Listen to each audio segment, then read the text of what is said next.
And from the Hall of Fame Stadium, we'll bring you the state championship Division 5 game between the Liberty Center Tigers and the Perry Pirates.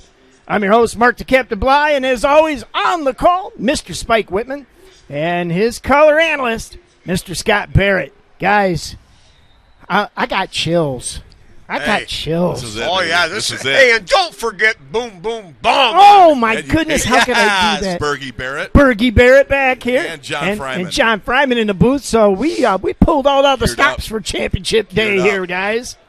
You know, this is one of those days where you can't sleep the night before. This is something that everybody dreams about, but in Liberty Center, this is something really special. I got to share this. Last night, my wife and I had supper over at Ickey's in Archibald, and 3 of the Wauseon guys, old guys, these guys are 80 years old. They were in there reminiscing with Bummer.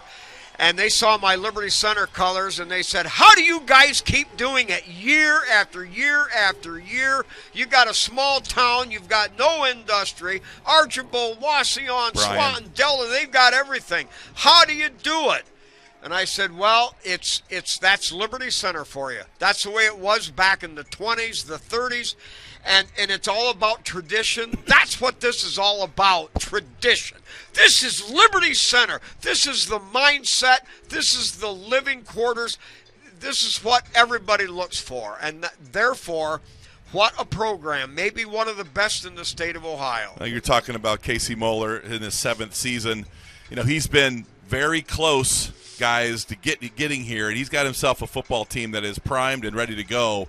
We saw that very early on as we dominated our league schedule and really got into the playoffs. But from Rex Lindgren, who won one in 97, a 93 playoff appearance, and a state championship appearance, we lose in overtime. In the 1998, we get beat by Versailles. We've been sniffing. We've been here a lot of times, but it's been a little bit of 25 years, Spike, since we've won one in 1997 over Amanda Clear Creek. I remember that clearly. I was on that staff, and I'll tell you what, it gets no better than Championship Saturday in Liberty Center in the state final against Perry, and we're bringing in Johnny Fryman here for a little history in a minute. I think Johnny's got a little background on our NWOAL appearances at the state championship game and some of our playoff history. All right, before I let Johnny come in here, I want to thank our pregame sponsor, Swanton Welding, since 1956. They've been providing metal fabrication services to their clients, Northwest Ohio and all around the world. Now stepping in, I don't normally give up my microphone, but if I'm going to, it's going to be to Johnny Fryman. The NWOAL historian, the giant, Johnny Fryman. It's a great day being the NWOAL. The Liberty Center Tigers playing for all the marbles today. Tell you what, it's a great day to be a Tiger. You got it. Talk about the history of this league. This is the 9th time that the Ohio's O's Athletic League has competed in the state championship. You go back 50 years ago. Montpelier Locomotives, no longer in the league, lost a Class A final to Middletown Fenwick. Montpelier went 9-2. The only regular season loss was the first game against Napoleon by 1 point. Then 82, Archibald Blue Streaks in the infamous Mud Bowl at Springfield High School in Ohio. Lost to West Jefferson 6-0. Archibald finished 12-1. 88, Archibald came right back to the Horseshoe in Columbus. Beat Magador 42-14 for the Division 5 championship. Archibald won 14-0. 93 was the stellar year for the NWOAL. We had 2 teams playing for state championships that same year. Almost 30 years ago to the day. Wauseon won Division 3, a thrilling 14-10 win over Ironton. Wauseon went 14-0. A few hours later, Liberty Center played Steubenville Central Catholic in their first ever state championship match. LC finished 11-3, lost to Heartbreaker in overtime 17-14. Liberty Center went 11-3, losses to Montpelier and Wauseon, both playoff teams that same year. 4 years later, Liberty Center came back to Massillon, took care of business against Clear Creek, Division 5 state champions, 49-8. It was domination from the opening kickoff on. LC went 12-1, only lost to PH in which they gained revenge in the regional final that year. We had a big run that year, as you recall. I mean, we really got after Amanda Clear Creek. We got after Apple Creek, Waynedale. That Marion Pleasant game, though, to start the playoffs that year, that was a war, and I think that really got that 97 I team remember going. that game. You guys were down like 14-0. Yes. They won 21-19, and the race was on for Liberty Center to go to the state championship and won all the marbles. I remember a great conversion, number 82, Andy Silvas, one of the all-time greats. We remember him today, but he was great in that game. And 82, Andy Silvas was phenomenal on that playoff run as both a tight end and a linebacker. He made a big play against Marion Pleasant, won the game for the Tigers. Yes, he did. Propelled the Liberty Center to 1 year later. Liberty Center came back to the state championship against Versailles. They weren't in the MAC back then, but they lost 20-7. LC finished 12-1. In 2005, Patrick Henry on a cold December day was in the mid-20s. They beat Cincinnati Hills Christian Academy 42-30 for the D5 championship. PH went 15-0, and today for Liberty Center they have a chance to set the all-time wins record ever by an NWL school, go 16-0 to cap off an outstanding year. I'll tell you what, Johnny, that's a lot of history. And Spike, the NWAL is the oldest conference athletically in the state of Ohio, and it is great when you hear Johnny Fryman reel off all of those NWOAL teams in state finals. But you know what's even better? Having Liberty Center be a part of that four-team visit. And this team right here, Spike, this Liberty Center team is as ready to go as I've ever seen. Well, let me say this, and then we'll close that end of it up. But Max L refers to John Fryman as an encyclopedia of knowledge and wisdom. And that's what you just heard. This guy goes back. He has history. He has insight. And that guy brings the real deal. Now, getting back to this. This is something that people have been working for. That's what the community is all about. Heritage for over 110 years. In fact, it was my first year of broadcasting back in 1997. We've come full circle at 27 years worth, and we're back again, 97 and 98, and now we're back again in 2023, and we're back at the state finals. And Max L talks about it on the Prognosticator show. Liberty Center is what tradition is made of. They are football. They are what every program strives to be. Now, what's exciting about today's matchup is we play a Perry Pirate team that's there for not pilots but pirates. I've been saying pilots all week. You know, a community very similar to ours, Spike, with 1,500 people in it. This is their first trip to the state championship game, and I think that their community, like ours, is very energized and excited to be here today. And I think their head coach, Bob Jasenowicz, this is his third year at Perry, but he had a really good run as a head coach at Dublin Jerome, and then prior to that was the quarterbacks coach for Tim Goodwin and Marion Local, and won 2 state championships there in 13 and 14. So I think Perry is prepared. Their leadership is really developed this program. They've got some elite top-end players, Spike, to keep an eye on, but it's their first appearance. They only have 7 seniors in that game, and I think it's probably something they haven't experienced, and I think it's going to be a little overwhelming for them to realize how big of a game this is and how fantastic of an opportunity this is. And, Spike, you know that. You've seen the Liberty Center tradition play in these state championship games. You know how big these games are. They can almost be overwhelming for a first-time a team to be in this game. Well, and I think I like to look back at the coaching staff. In the rebirth of Liberty football, when Coach Rex Lindgren came, we were 0-10 and then 3-7 the first 2 years. 85 and 86. Yes, but this guy had a system, a program. He taught it, he developed it, and now we're seeing the fruits of that as Coach Casey Moeller and his staff now are in control. And they bring, what should I say, control. They are very intelligent. Everything they do is looking and working toward the peak goal. And that's not just to show up and be happy to be here, but that's to win a state championship.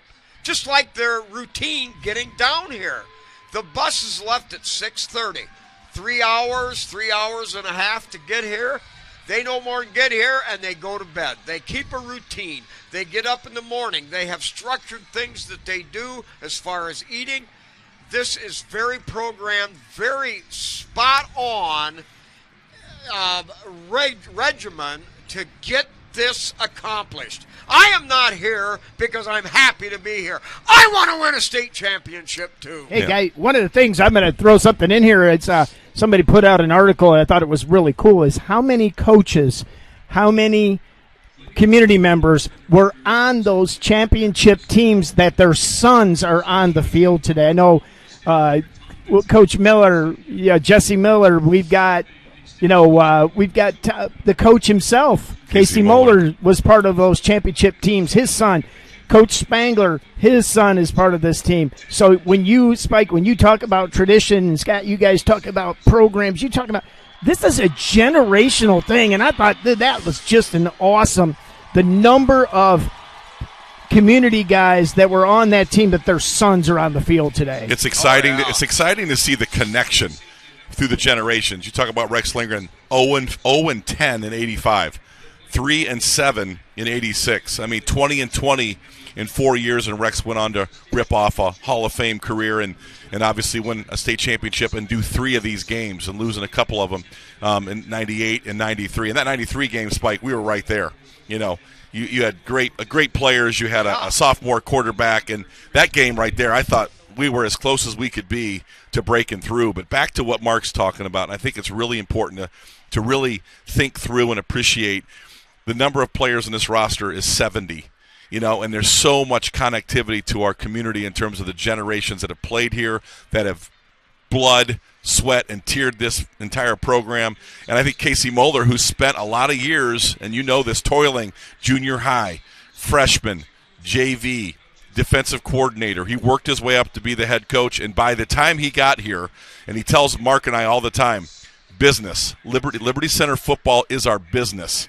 That's what we do in Liberty Center. And other sports do great. Had a lot of good things happen in both girls and boys programs, Spike. But Casey Moeller, when he took this over from Rex Lindgren, got this thing back. Took him 7 years to get to this game. And, man, he's got this team as primed and ready to go as you've ever seen. Yeah, and you look at raw talent. We look at them, and they've got that speed merchant that's going to go running track in college. They've got one of the football players already signed to Kent State. Mm-hmm.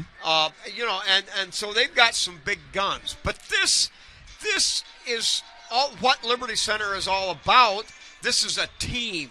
These guys have grown together. They have coagulated together.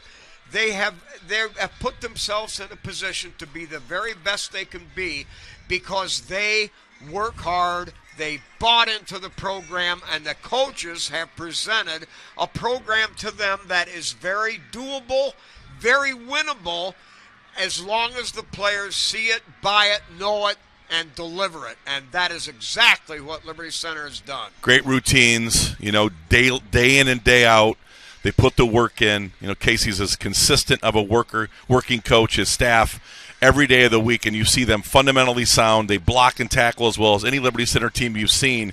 And today they come up against a Perry Pirate team, Spike, that has got a lot of offensive weapons. This is the best team Liberty Center will have played this entire year. We say that each week when we beat Coldwater. When we beat Valley View. These were good teams with really good players. But today, Perry brings an offense that is scoring 37 points a game. They've outscored opponents 558-93. Now, Liberty Center has outscored opponents 663-106. I think Liberty Center holds an advantage in the offensive and defensive lines, even though I believe at the end of the day, Perry brings a lot of offensive weapons, which includes Walter Moses, their quarterback. He's completing 70% of his passes for 2,200 yards. They've got other weapons. We're going to do the coin toss here, but we'll get to the weapons. They've got 3 or 4 guys that can really score from any point on the field and go the distance. A lot of home run hitters on their offensive side of the ball. All right. Interesting thing, we actually have the microphone of the referee live, so you're actually hearing the Here referee. We go, the coin toss.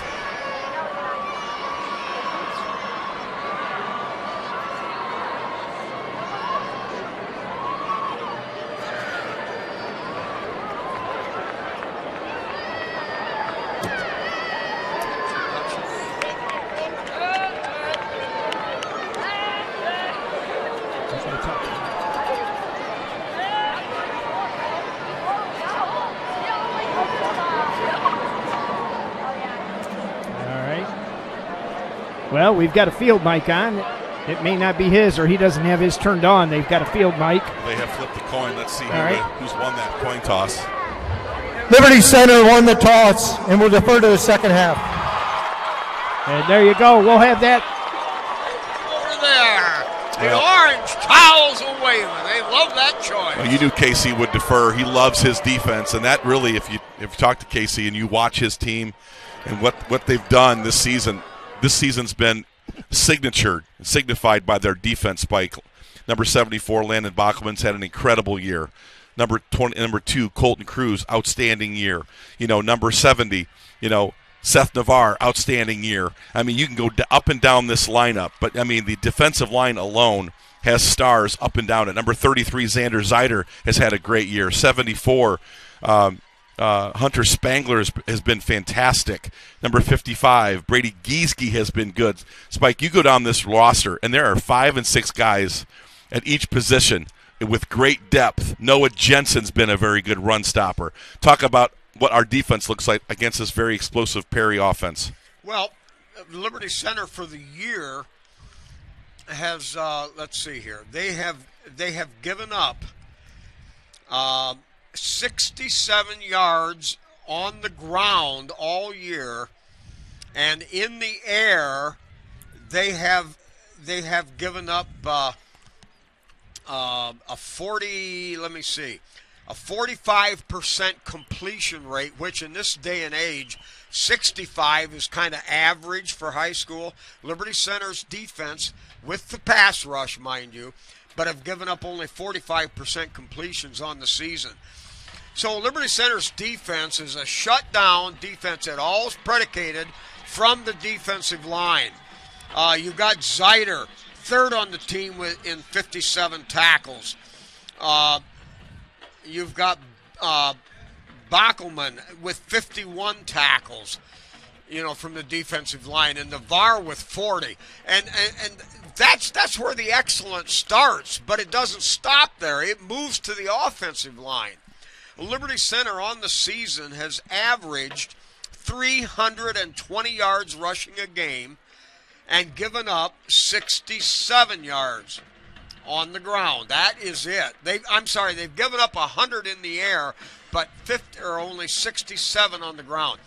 That alone limits teams to what they can do when you don't have the run. Tell us about how effective a run game is. Well, I want you to understand what's important. When you stop a run game, you really force them to be one-dimensional, your opponent, and Liberty Center has done that all year long. In those good numbers, Spike, one big takeaway for me is how many tackles for loss this defensive line and these linebackers have provided. I mean, Backelman, Zeider, Spangler, Navarre, Jensen, Gieseke, these guys have over 75 tackles for loss.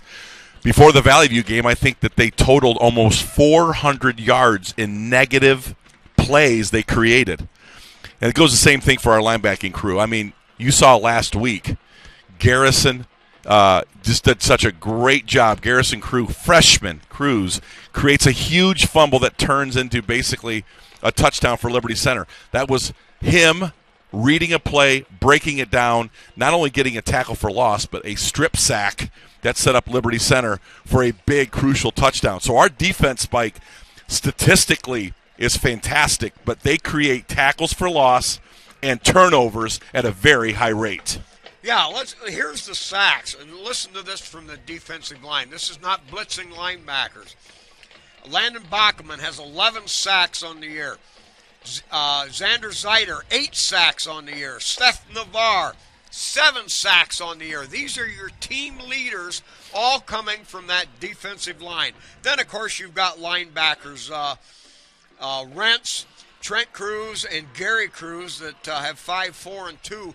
But the impact is the defensive line, and that has kept the opponents off balance, out of kilter, all year. That linebacking crew you talk about, we have a great defensive line, but that linebacking crew, you mentioned them.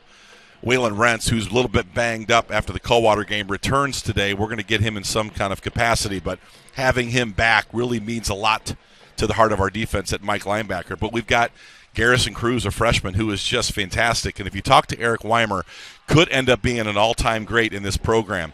Colton Cruz at the Sam linebacker, which is basically, the strong side, and Trenton Cruz as a will or weak side. Those guys can play either side of the football. So your front six are dominant football players. They are tough.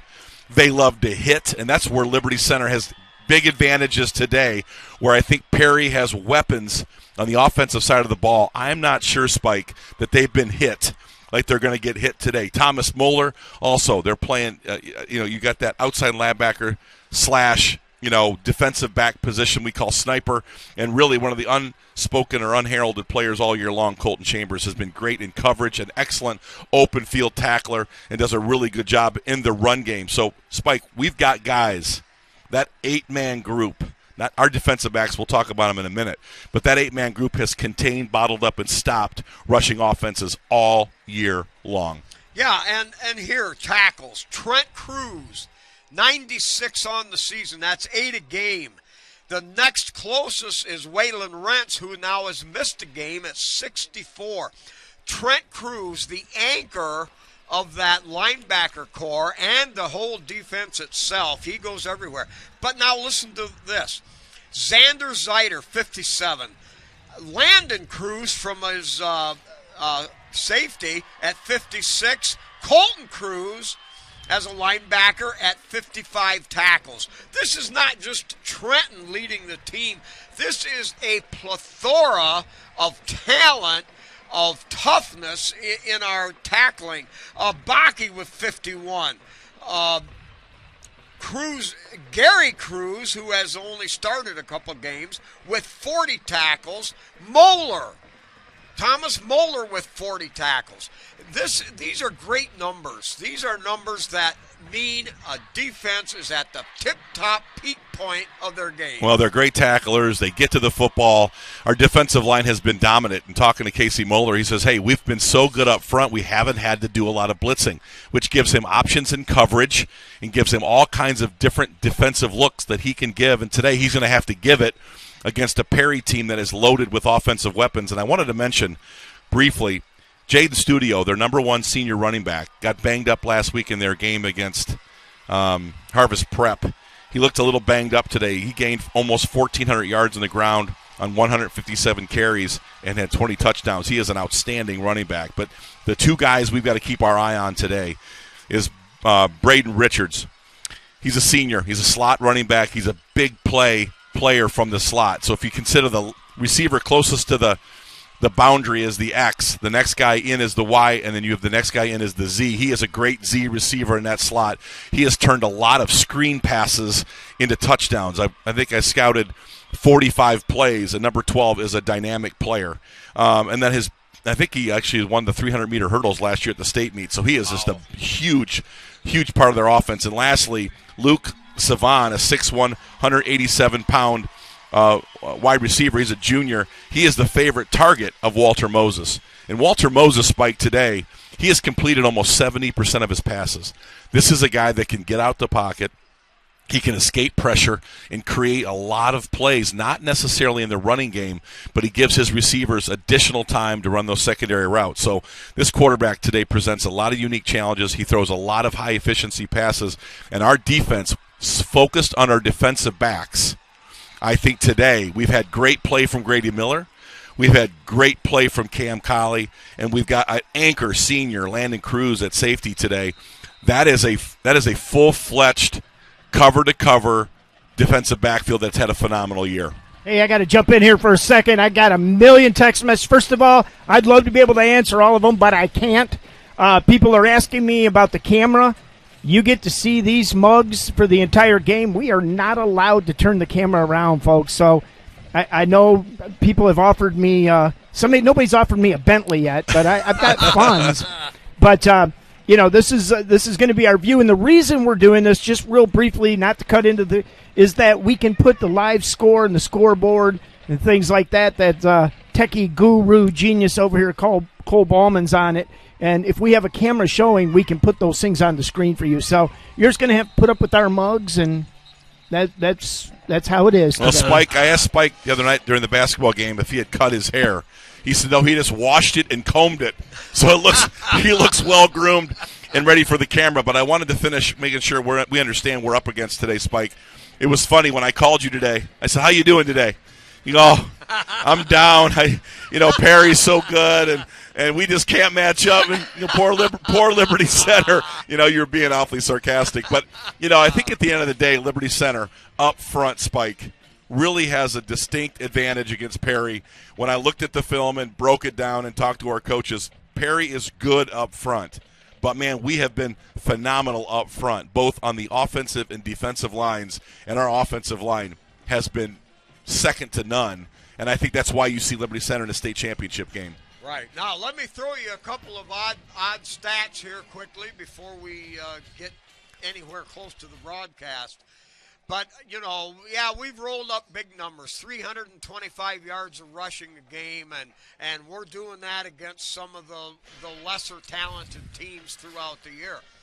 But not the whole playoff, but just the last two games with Coldwater and Germantown Valley View. Liberty Center has rushed for nearly 500 yards in those two games, averaging 5.5 yards a carry. Defensively, big key here against two very, very quality opponents. Liberty Center has given up in 35 rushes. They have given up 34 yards. That's 1 yard a carry. That speaks volumes. Now, passing. Liberty Center is only 6 of 17, but their game has been predicated on running the ball. We're at 35% completion rate for 80 yards a game. The opponents are only averaging 50% completions a game in this day and age of the spread offense. That is phenomenal. We are giving up only 165 yards a game in the air. That equates to 200 yards of total offense a game. Maybe about 190 yards a game. And at the same time, Liberty Center against those two quality opponents averaging nearly 300 yards of total offense. Well, one thing to take away from that today, Walter Moses, nearly 70% completion percentage, 127 out of 186 for 28 touchdowns and 2,215 yards. Very efficient passing game. He wants to get the ball to Jaden Studio, Braden Richards, and Luke Savan as quickly as he can to get those guys the open field and get those guys to break loose. We talked about it a second ago, and I think it's a huge takeaway for us. Both on the offensive and defensive line, Spike. I think we have an advantage, as I said. But the offensive line for Perry today come in. They got a big tight end in Trent Taylor at 6'5", 210. But across this line of scrimmage, you're 5'8", 150, 6'2", 210, 5'10", 170, 5'10", 190. Their best offensive lineman, number 71, Jack Nisley, is 6 foot 260, and then they've got a right tackle at 6'2", 200. That is not an overwhelming offensive line. As a matter of fact, I think we have a 44-pound advantage defensive line against their offensive line. I think of Liberty Center on both lines of scrimmage. If we can establish a physical line of scrimmage where we can move these guys around, we have a great chance to control the clock, control the number of possessions that Perry's explosive offense has, and eventually just wear them down like we've seen the last 3 weeks. One other mention, a guy that I walked away off of film. Their defensive line is small, but number 50, Andrew Smith, you're going to see these guys play so low, they'll be at the shins of a lot of our offensive linemen. And I think that their goal is to create a lot of havoc and just play lower than, for example, a 6'3" Seth Navarre, a 6'5" Landon Bockelman. Tyler Lay, Stephen Brogan are more equipped to handle guys playing at shin level that low. When you're watching this game on TV, you're going to be really impressed with this defense. They're running a 3-man down line and a lot of guys standing up around the ball. But this 3-man down line, play it low, quick, get in gaps, and create havoc. Well, it's going to be a combination.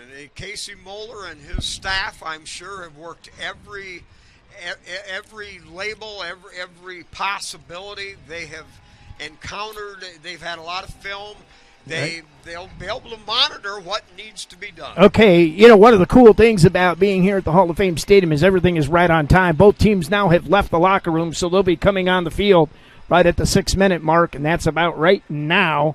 The visiting team will enter the field, and I think Liberty Center is the visitors, and they'll be entering the field here within about 30 seconds or so. Hey, we thank everybody that's joined us for the Swanton Welding pregame show. Once again, Swanton Welding bringing superior metal fabrication skills to the market since 1956. And we love Norm Zeider. He's been very good to us. Big Norm's been very good to this broadcast. Yep, and the Zeider family has been good to Tiger Sports Live throughout the years. So we will also, after the game, be on a schedule because they kick everybody out for the next game, but we will do a very short, abbreviated post-game show. Is that the KK Collision post-game? That is the KK Collision post-game show.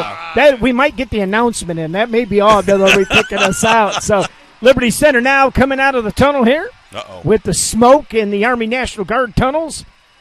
And only as he can call it. Here we go. Yeah, right. Yeah, go Tigers! Tell you what, in our black pants, black helmet, white tops, black numerals with orange trim spike, that's a good-looking uniform for this state championship game, isn't it? Oh, you better believe it. A thing of beauty's a joy forever. Yeah, the thing I love watching is 69 players coming out of the tunnel for Liberty Center, and I know that I'm looking at our crowd. It's probably 1,500 plus.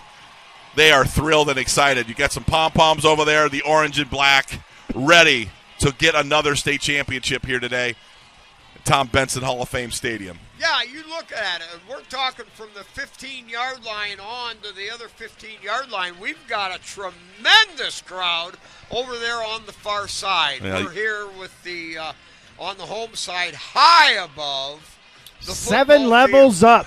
Yes. This is probably next to Massillon. This is the highest level I've ever seen a football game. Gina Babcock, I think, started something, I think a 2000 alumnus, to wear your letter jacket, old school letter jackets, and you're seeing hundreds of alumni today wear their old school letter jackets, people from the 90s, people from the early 2000s. I saw 2 from the 70s. Oh, my God. They can still fit in that thing in the 70s. That's impressive. I didn't say it didn't look like a belly shirt.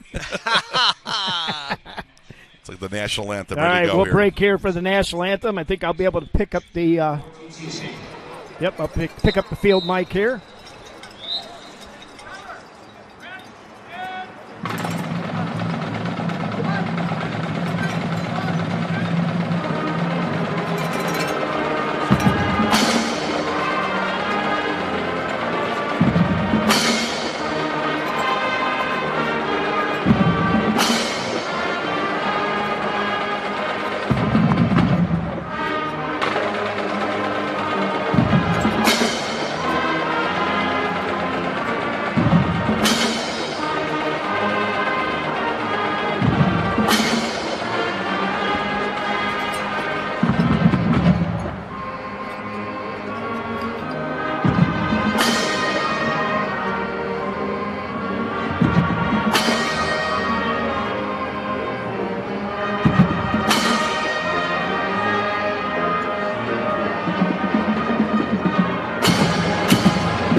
What a roar. What a roar. That's a field mic down there, Spike. This is championship football. I remember back when the season started, everybody wondered, how really good are we? And every game meant something.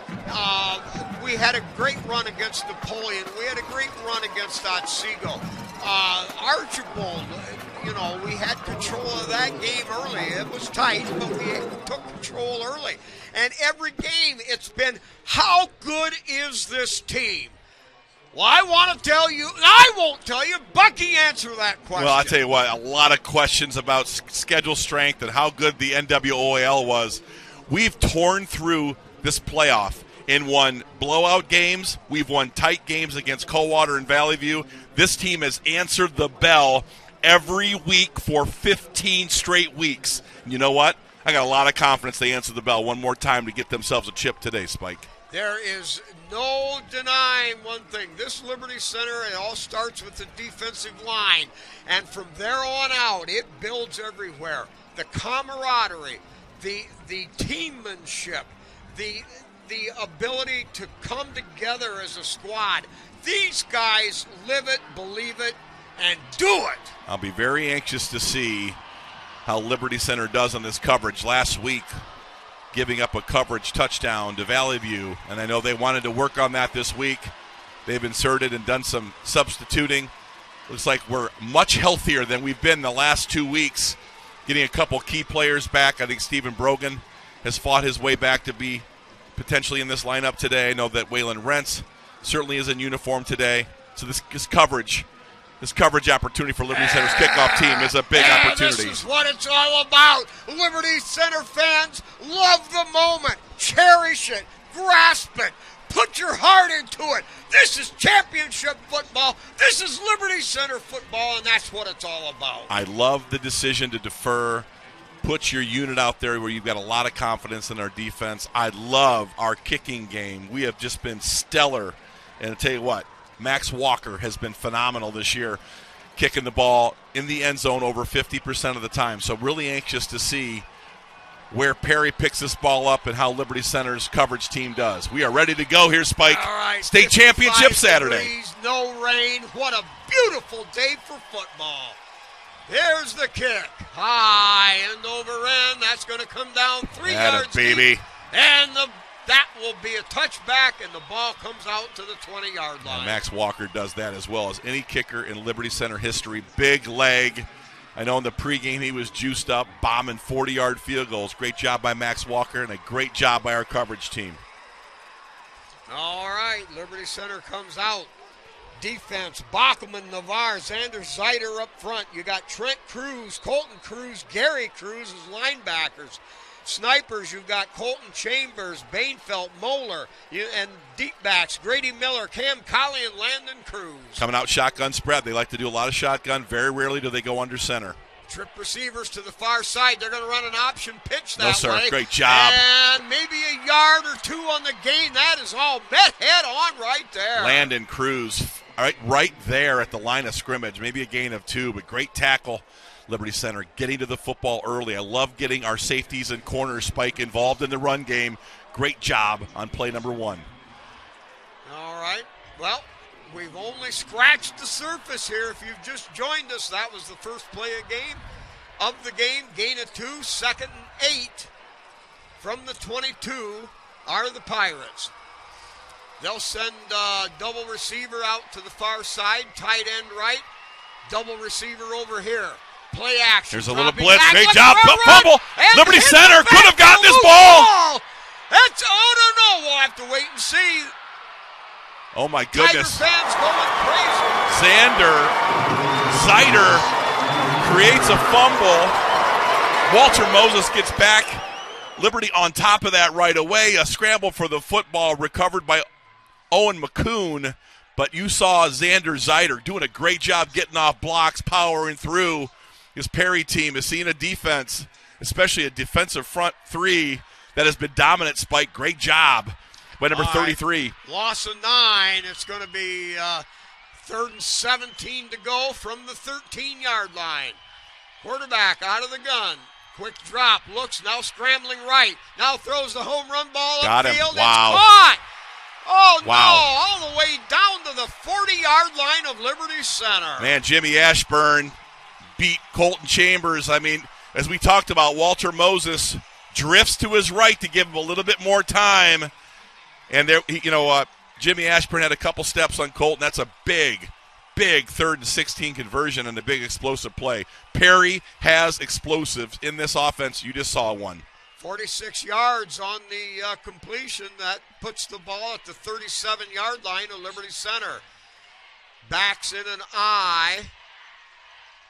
Quarterback now.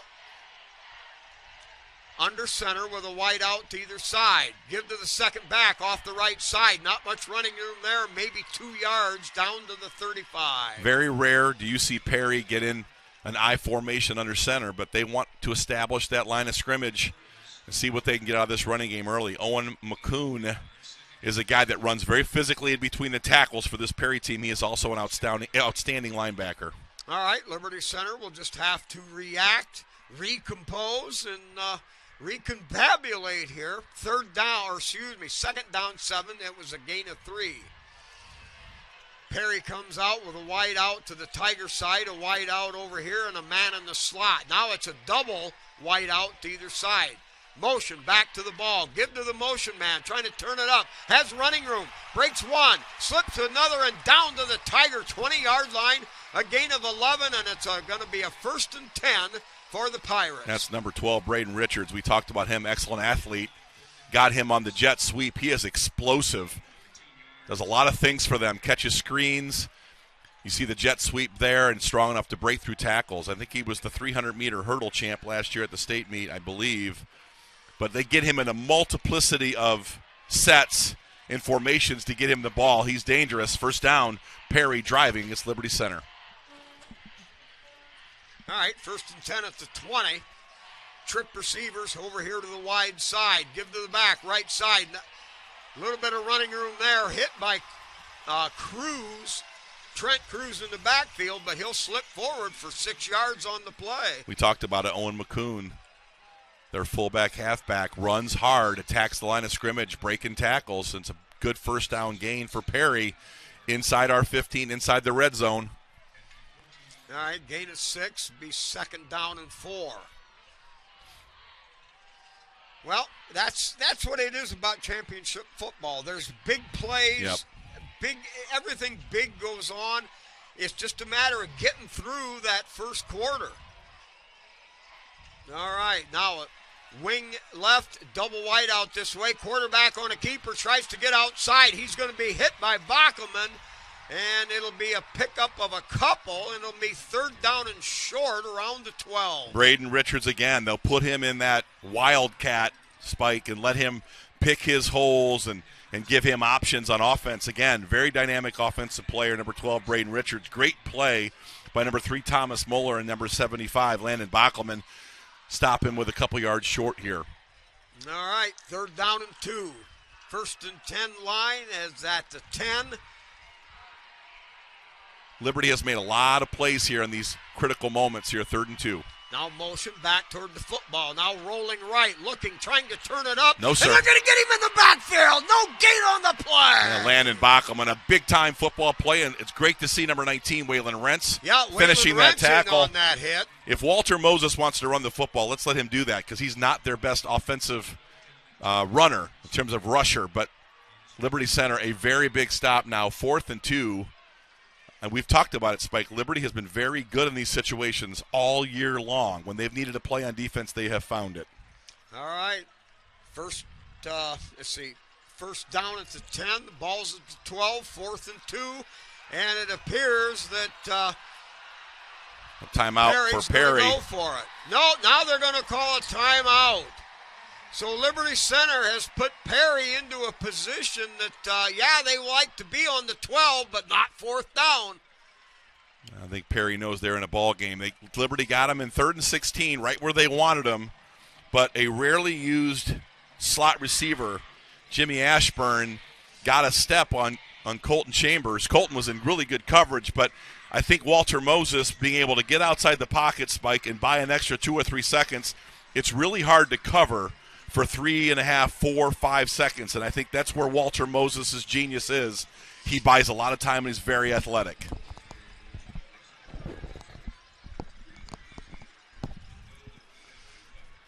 All right, so with that timeout, 6:23, quarter half gone here, and only one possession, of course, belonging to Perry. The Perry Pirates. 68 yards so far for Perry. That 3rd and 16 big conversion. 6:23 to go, and clock is getting eaten here a little bit. Liberty Center's defense needs to turn up on a big play here to get this ball converted to our offense.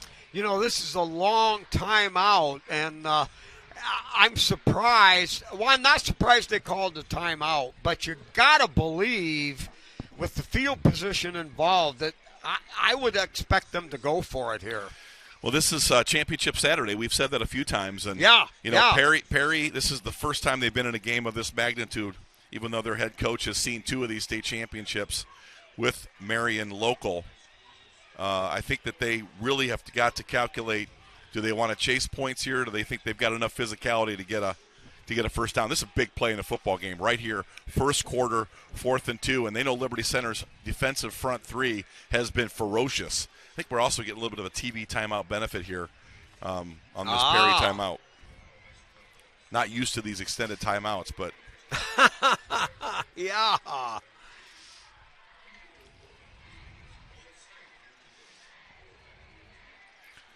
Really good to see Waylon Rentz back today in the middle of the defense as the Mike linebacker. He just brings so much intelligence. Great reader of the keys, and not having him in there, we were able to compensate and get some really good play out of Garrison Cruz. But Waylon Rentz has been outstanding all year long for us at the Mike linebacker position. Hey, yeah. I do want to add program update here. We are in a TV timeout. Correct. So if you're listening to us trying to figure out why the timeout's so long, we are on Spectrum. We aren't, but this is televised on national TV on Spectrum 1. And that, folks, was a television timeout. Here we go. 4th and 2, Spike Whitman. Big play for our defense. We've come up big all year long. Here we go. All right. Perry comes out with a wide out to the short side of the field, double wide out over here at the 2 tight end set. Quarterback out of the gun with a single setback. Now motion, turns and goes the other way. They flip it out. And baby, great job. Somebody got a hand on that football. Colton Cruz with a big-time play on a tip. That ball was going directly to number 12, Braden Richards, but Colton Cruz tips Walter Moses, Liberty Center's defense against Mike all year long, delivers again. Wow, what a big play there. Tipped at the line of scrimmage. The Tigers take over at their own 12-yard line. That was great play right there by Colton Cruz. Good to have him a little healthier this week, Spike. That's a big-time football play on 4th down. Oh, yeah. Liberty Center now comes out in an I formation. Now they'll shift over to the left with Chambers and Bainfeld. Here is the give. Second back. That's Colton Cruz hitting the backfield, and he'll get back to the line of scrimmage. That's it. No gain on the play. Yeah, their defensive backs on film, very active, really good run fillers, good run fits out of their safeties and corners. And that was a really good play by Armani Chiappone. Very athletic, plays wide receiver for them, also plays a little corner and some safety. All right, now Liberty Center shows a wing package to either side. Single setback. Under center, now motion. Give to the first back, pounds through up to the 15, maybe the 16-yard line. Gain of 3, and that'll bring up 3rd down, and we'll call it 6 yards to go. Casey Moeller oftentimes scripts his first 10 to 15 plays. He wants to read how the defense reacts, and he understands the biorhythms of a game, and I think that's why you see so many great adjustments in Liberty's offense as the game goes forward. All right. Cruz and Talent spread out wide to the wide side. Amstutz rolling that way, looking upfield, looking, fires hard. Dropped it. And hit. It was tight. Cruz made a dive for it. Contact at the same time. Good coverage up at the 30-yard line.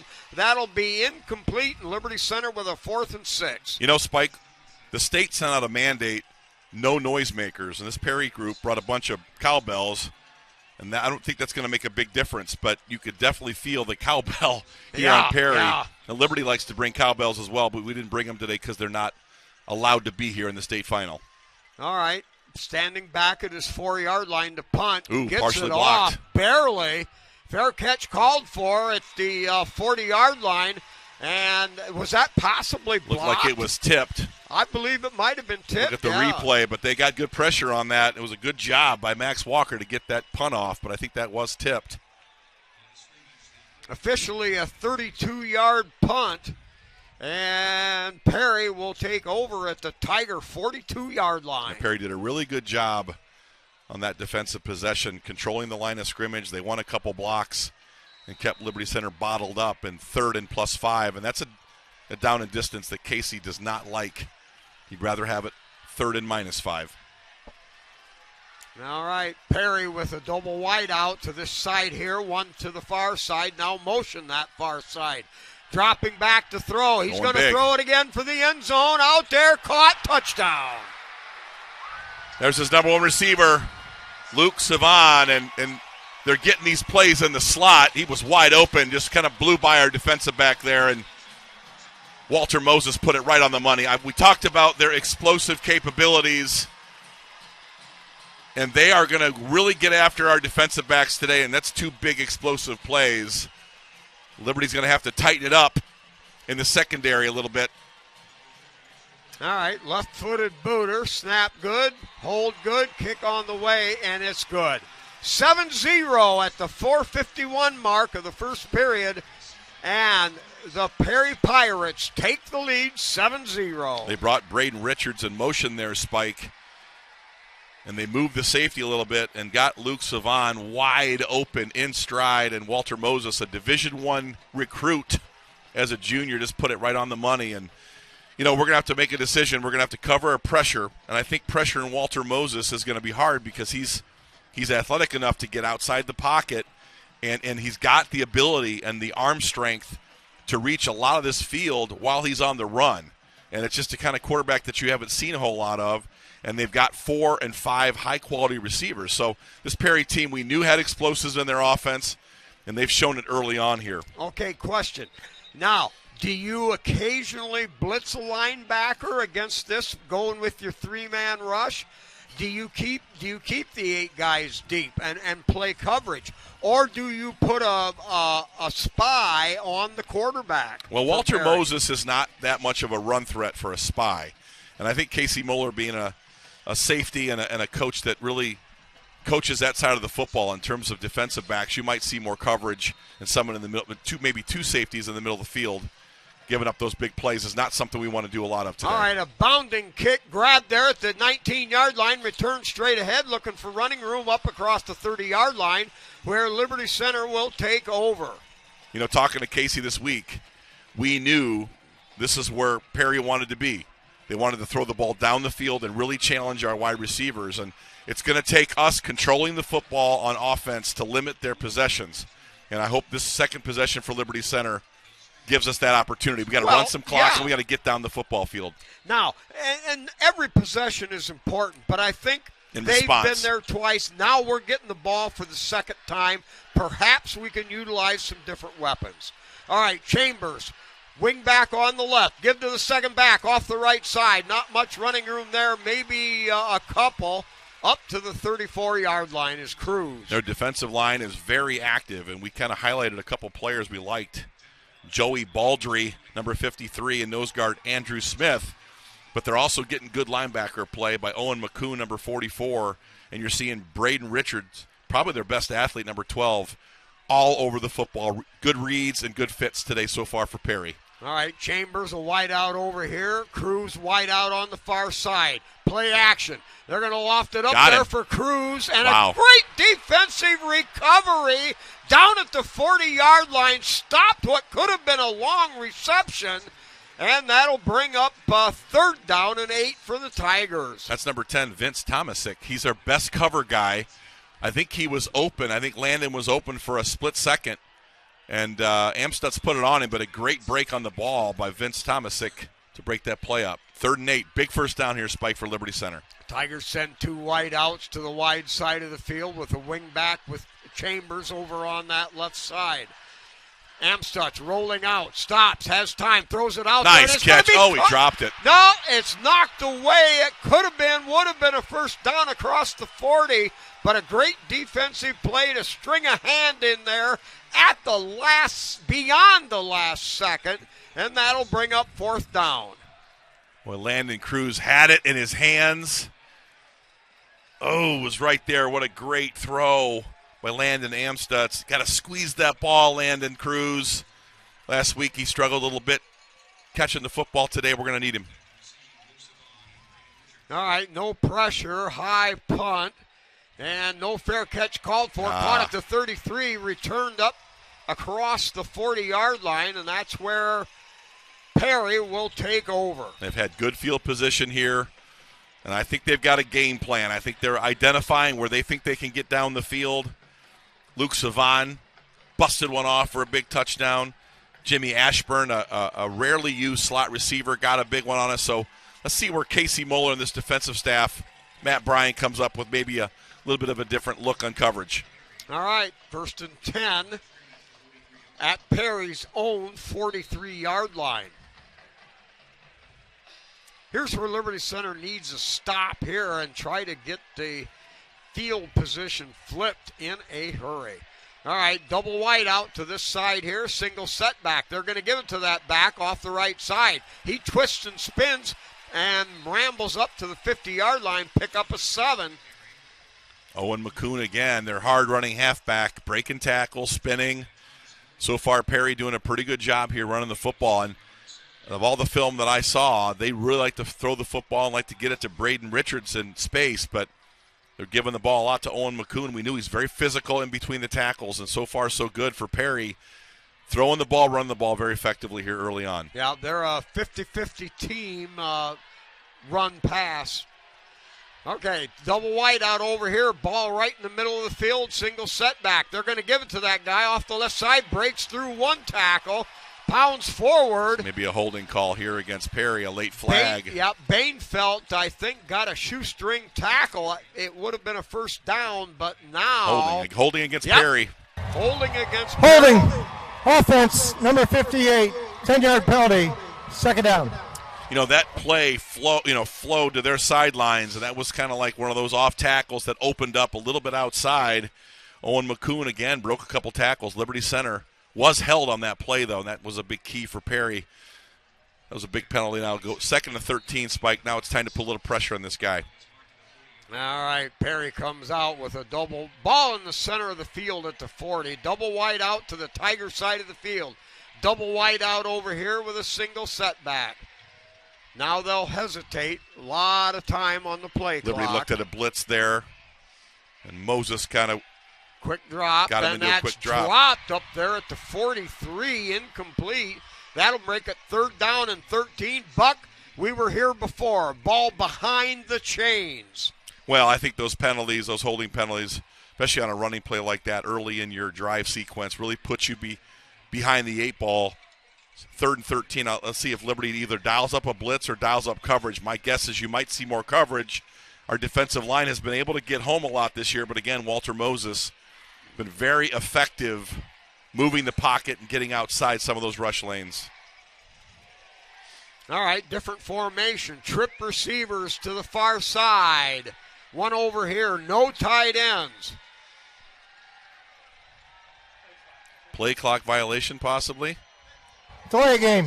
Offense, number 11. Huge. 5-yard penalty. Oh, boy, 3rd down. that is really huge. Well, they converted a 3rd and 16 a minute ago. Now they're at 3rd and 18 after that penalty. 2 big penalties against Perry has given Liberty Center an opportunity to maybe get this ball back. Perry leading at 7-0 here with 2:48 left here in the first period. 3rd and 18, back to throw. Now scrambles right. Here comes pressure. He'll loft it up there.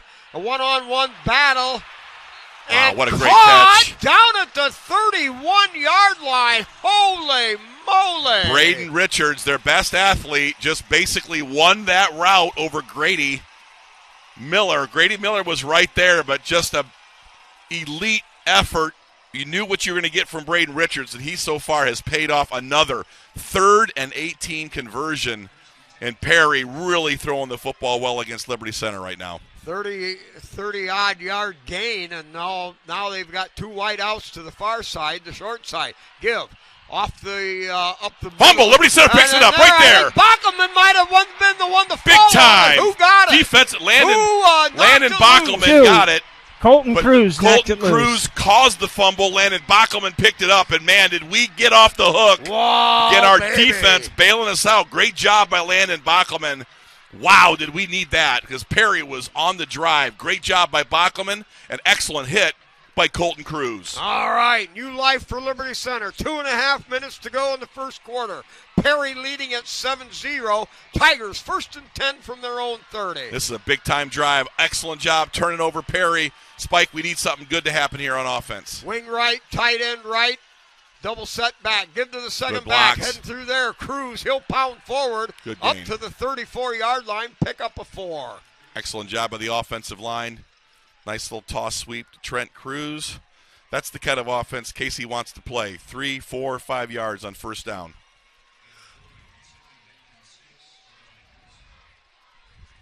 Liberty needs to generate something here on offense to keep that defense off the field. So far, Perry, 152 total yards of offense to our 6. Wide out to either side. Wing right package with Chambers. Single setback. They're going to play action. Oh, great job. Amstutz keeps it on the little dink play and gets up to the 37-yard line. Gain of 3. And now the Tigers have a very convertible 3rd down and 3 at their own 37. Casey likes 3rd and short. This is part of his game plan. 3, 4, 5 yards at a time. Really nice run there. Lead by Colton Cruz. Little trap play. Here we go. Big 3rd down for Liberty Center. Tight end right, wing left set. Double setback. They're going to run power sweep. Cruz looking for running room. Only a yard, Trenton. And it'll make it 4th down and 2 from their own 38. Toss sweep. Looked like Jaden Studio came up and forced that sweep back inside where a lot of defenders were at. It's like another punt for Liberty Center. Keep an eye on potential fake here. Liberty has got to get something generated on offense. 57 seconds, clock running here in the first period. Tigers trail to Perry, 7-0.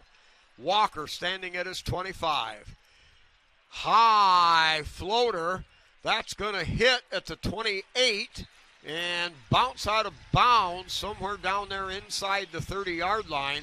And that's where Perry will take over. You know, I really felt coming into this game, Spike, that Liberty Center could move Perry, move their defensive line around a little bit, and get some of those key first down yards. But so far, Perry's been very stout, holding us to 14 rushing yards in 3 series. So Perry has proven to be a worthy adversary up front in the line of scrimmage. Liberty's going to have to start winning some battles. All right, trip receivers over here to the wide side of the field. The ball on the right hash, one over there with a single setback. They look to the sidelines for extra help. And now Tigers switch the defense. Quarterback on a keeper, straight up the middle. He's got running room. Gets up to around the 40-yard line, close to a 1st and 10. Walter Moses saw the opportunity. I believe that was something he saw pre-snap. Garrison Cruz was there in the hole, just missed the tackle. Liberty's got to be in those run fits and get Walter Moses to the ground. First quarter ends here, Spike. Very impressive Perry offense, playing great defense as well. All right, at the end of the first period, Perry on top, 7-0. All right, let's take a look. We'll run our commercials for our sponsors, and we're always grateful for these guys.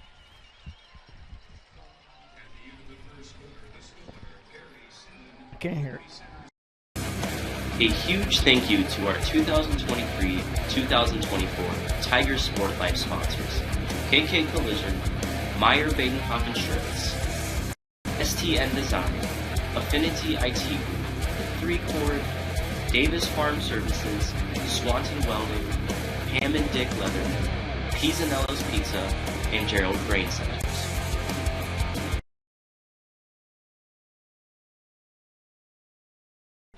From the Hall of Fame Stadium for first quarter stats. Scott, you got some live numbers? Stats here. So total yards, Perry 161 to Liberty Center's 14. They dominated that first quarter in 2 big explosive plays in the passing game. They have 127 yards passing. Liberty Center has 14 yards rushing. Perry has 34 yards rushing. So Liberty Center being outgained. Also the time of possession, Perry at 7 minutes and 48 seconds. Liberty at 4:12. That was not a part of what the game plan was, Spike. It was to run the football, shorten the game a little bit, and keep those explosive Perry offensive players off the field. But so far, Perry has shown to be very stout on defense against our run game. Well, and they even played well on our couple of pass attempts. They had great coverage on those medium routes, 8-10 yards downfield. So it's up to Liberty Center now to find a way to get a stop and get that football back while this game is still within a one touchdown differential. Liberty Spike has had 9 total plays for 1.6 yards. And again, that's not been our offense. We've been very, very explosive in the run game this year. But again, Perry's done a really good job up front. This coaching staff knows how to win state championships. Their head coach has been on a staff that won one at Marion Local in 13 and 14. So I think this head coach understands this is his 3rd year here at Perry. And I think it's been an impressive climb for the Perry Pilots under his leadership in 3 years.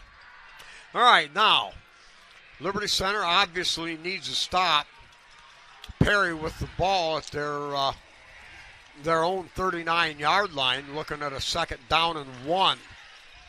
We'll see what adjustments each team has made as we head into quarter number 2. Big running formation here.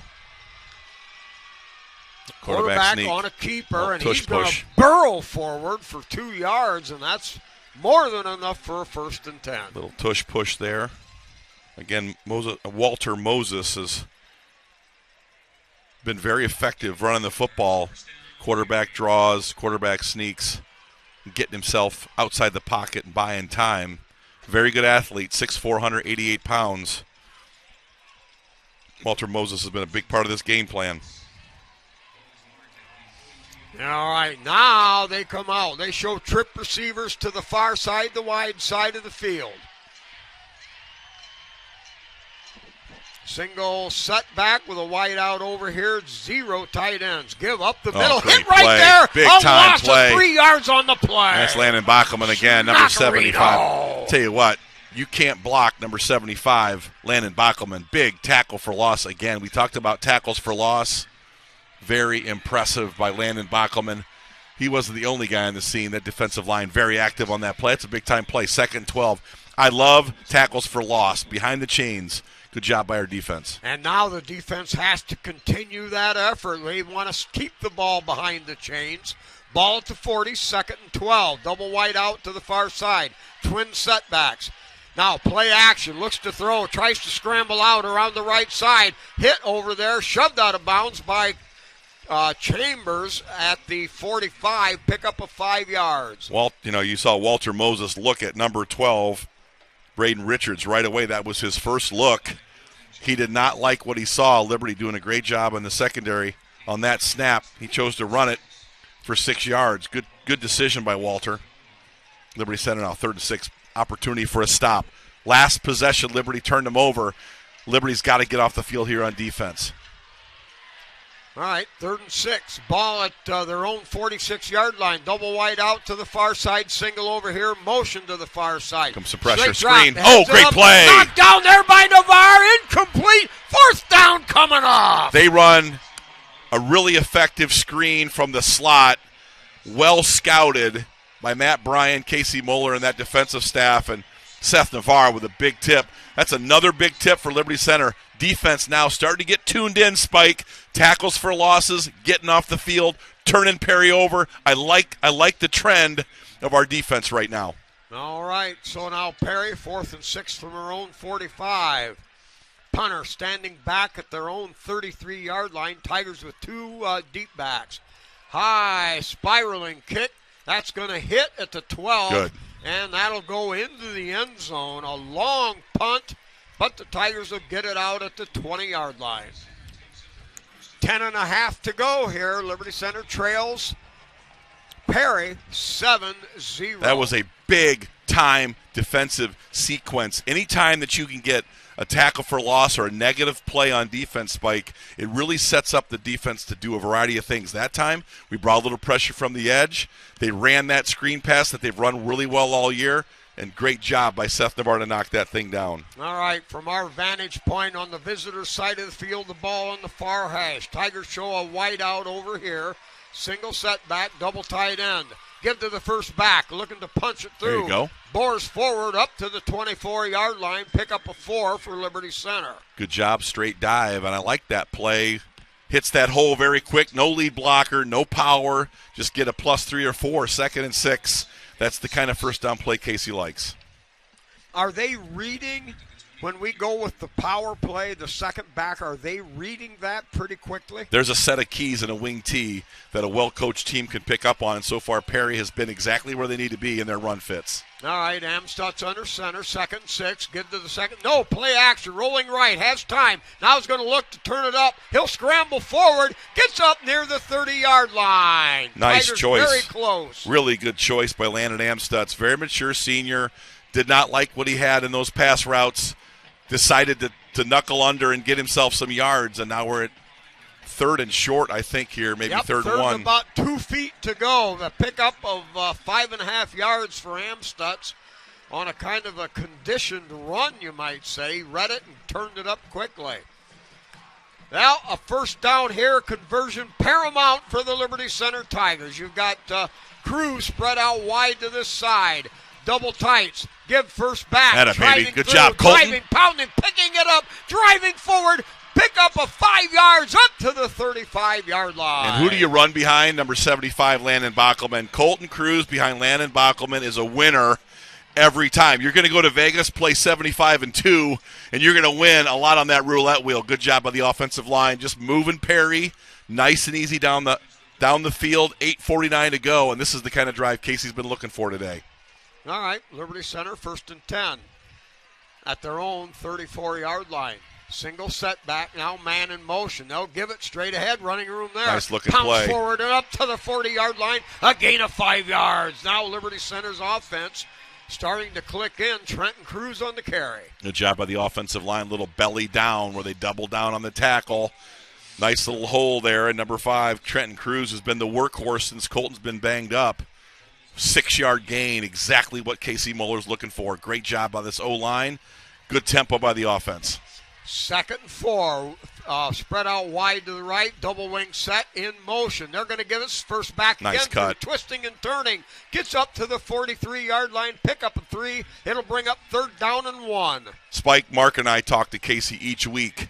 What you don't hear is what he says before he goes on air and what he talks about when he goes off air. And Mark will tell you, he talks about controlling the line of scrimmage, shortening the game against a team like this, 4, 5, 6-yard gains inside those tackles. This is exactly what Casey Muller wants. I've said it 3 times. This offensive line is now starting to really control this football game. All right, 3rd and 1 at their own 43. Tigers offset backs to the right. Amstutz under center. Give it to the first back, and they've got Trent Cruz in the backfield. That'll be a loss of a yard on 3rd and 1. Number 53, Joe Bellardre, got behind the tackle. No gain on the play, so now the Tigers need a 4th and 1 call. Well, it's time to start keeping the possession. Very important play call for Liberty Center, 4th and 1.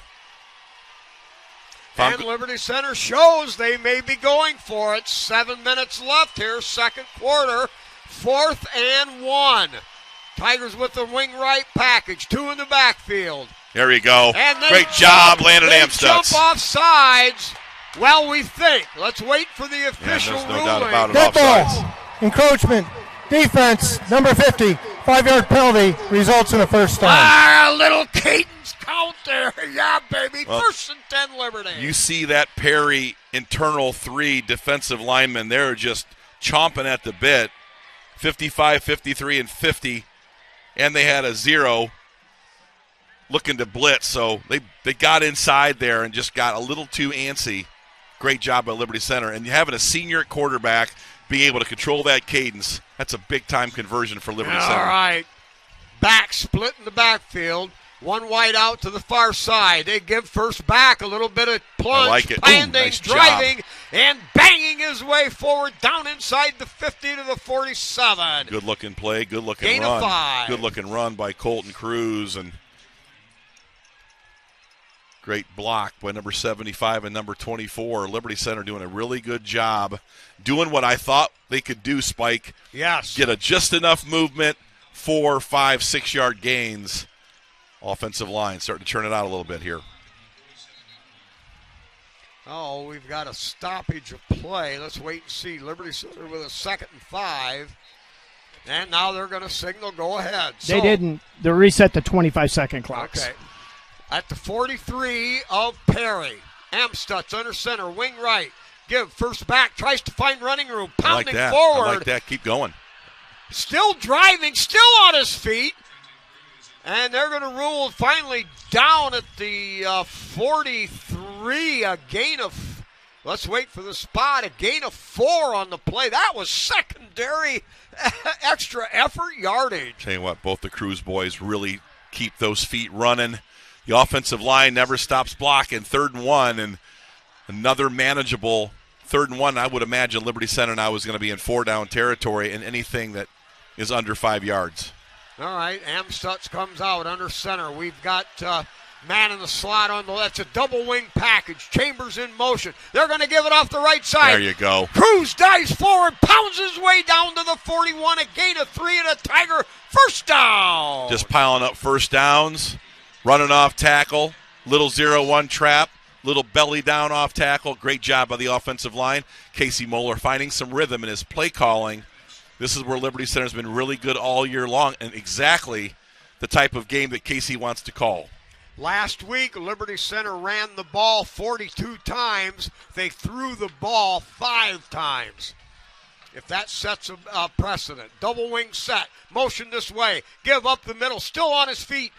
Pounding forward. Down inside the 40 to the 38. Call it a gain of 3. Remember, Liberty Center gets the ball at half, so this drive is critical for Liberty Center. Nice gain on first down. Perry is getting some penetration on the backside, causing some problems for our running backs, but 2nd and 7. Liberty Center now starting to pile up some yardage now, approaching 50 yards. Yards per play starting to inch up. Exactly what Casey wanted. One of these days we may see a little play action. All right, Tigers show a wing left set. Double tight end. Now power off the right side. Running room there for Trent. He'll pound forward for about 2 yards. And that'll bring up 3rd down and 5 at the 36 of Perry. Perry's linebackers and defensive backs running to the football very effectively. They know Liberty wants to run the football. We're not a secretive offense, Spike. As you said earlier, we like to run it inside the tackles. We will do some toss sweeps, but Perry's done a really good job so far in their run fits, getting to the ball and keeping those gains fairly limited. All right, double wing package, single setback. Now motion toward the ball. It's loose. Picked up. Ooh, good run. Forward and pounding down to the 33-yard line. A pickup of 3 on what could have been disaster on the fumble. That was Trent Cruz. Picked up 3, and the Tigers now looking at 4th and 2. Good opportunistic play by Trenton Cruz, picking up a ball on the turf and advancing in a couple of important yards. Liberty 4th and 2. They've shown a propensity, if they can keep Perry from penetrating, they can move these defensive linemen 2 and 3 yards at a click. It's only when they get penetration do they cause us trouble. All right, Tigers come out, wing left set. Double tight end. Give to the second back. Great job. Here we go. Adios. Right down the seam. And he's into the end zone for a Liberty Center Tiger touchdown. Fantastic job up front. That's a Casey Moeller special right there, man. He just read exactly where the linebackers were going to be on that run blitz. Just absolutely fantastic blocking at level 1. Number 5, Trenton Cruz gets to the end zone. Great drive for Liberty Center. Outstanding offensive line play. Great game call by Casey right there.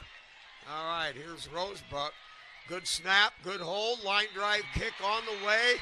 It is good. A low line drive splits the uprights. A lot of power, no height, didn't matter. That's 1 point. We've got a tie ball game at 2:09 to go in the second period. 7 all tie. I'll tell you what, we got a great double team off tackle to give Trenton Cruz a lot of space to run. And I'll tell you what, Liberty Center really starting to figure this Perry defensive scheme out, but we're getting really good blocking at the point of attack. Off tackle, great double team. touchdown, Spike, right when we needed it. Oh, yeah, momentum, the whole 9 yards. You know, Liberty Center has not been not wanting to throw the football during the year. They've averaged 8, 9, 10 throws a game. But right now we're seeing a very tight to the core, a very robust Liberty Center 100-year style of it. We're going to jam it. You got to stop it. Bottom line is Perry knew what they were going to get today, and Liberty Center gave them a very full dose of off-tackle, 0-1 trap, and a lot of probably what I saw, maybe some audibles by Landon Amstutz. Key play in that drive. We fumble a handoff, I think, with Colton Chambers, but Trenton Cruz picks it up, gains 2.5, 3 yards, and puts Liberty Center right in business, and then off tackle on the double team. I think that's a Nick Miller adjustment. Instead of trying to get maybe to the second level right away, double team point of attack, get yourself 4 or 5 yards. Okay, that's exactly what I was going to ask. They so far have been able to stop our secondary rushing yardage to that point.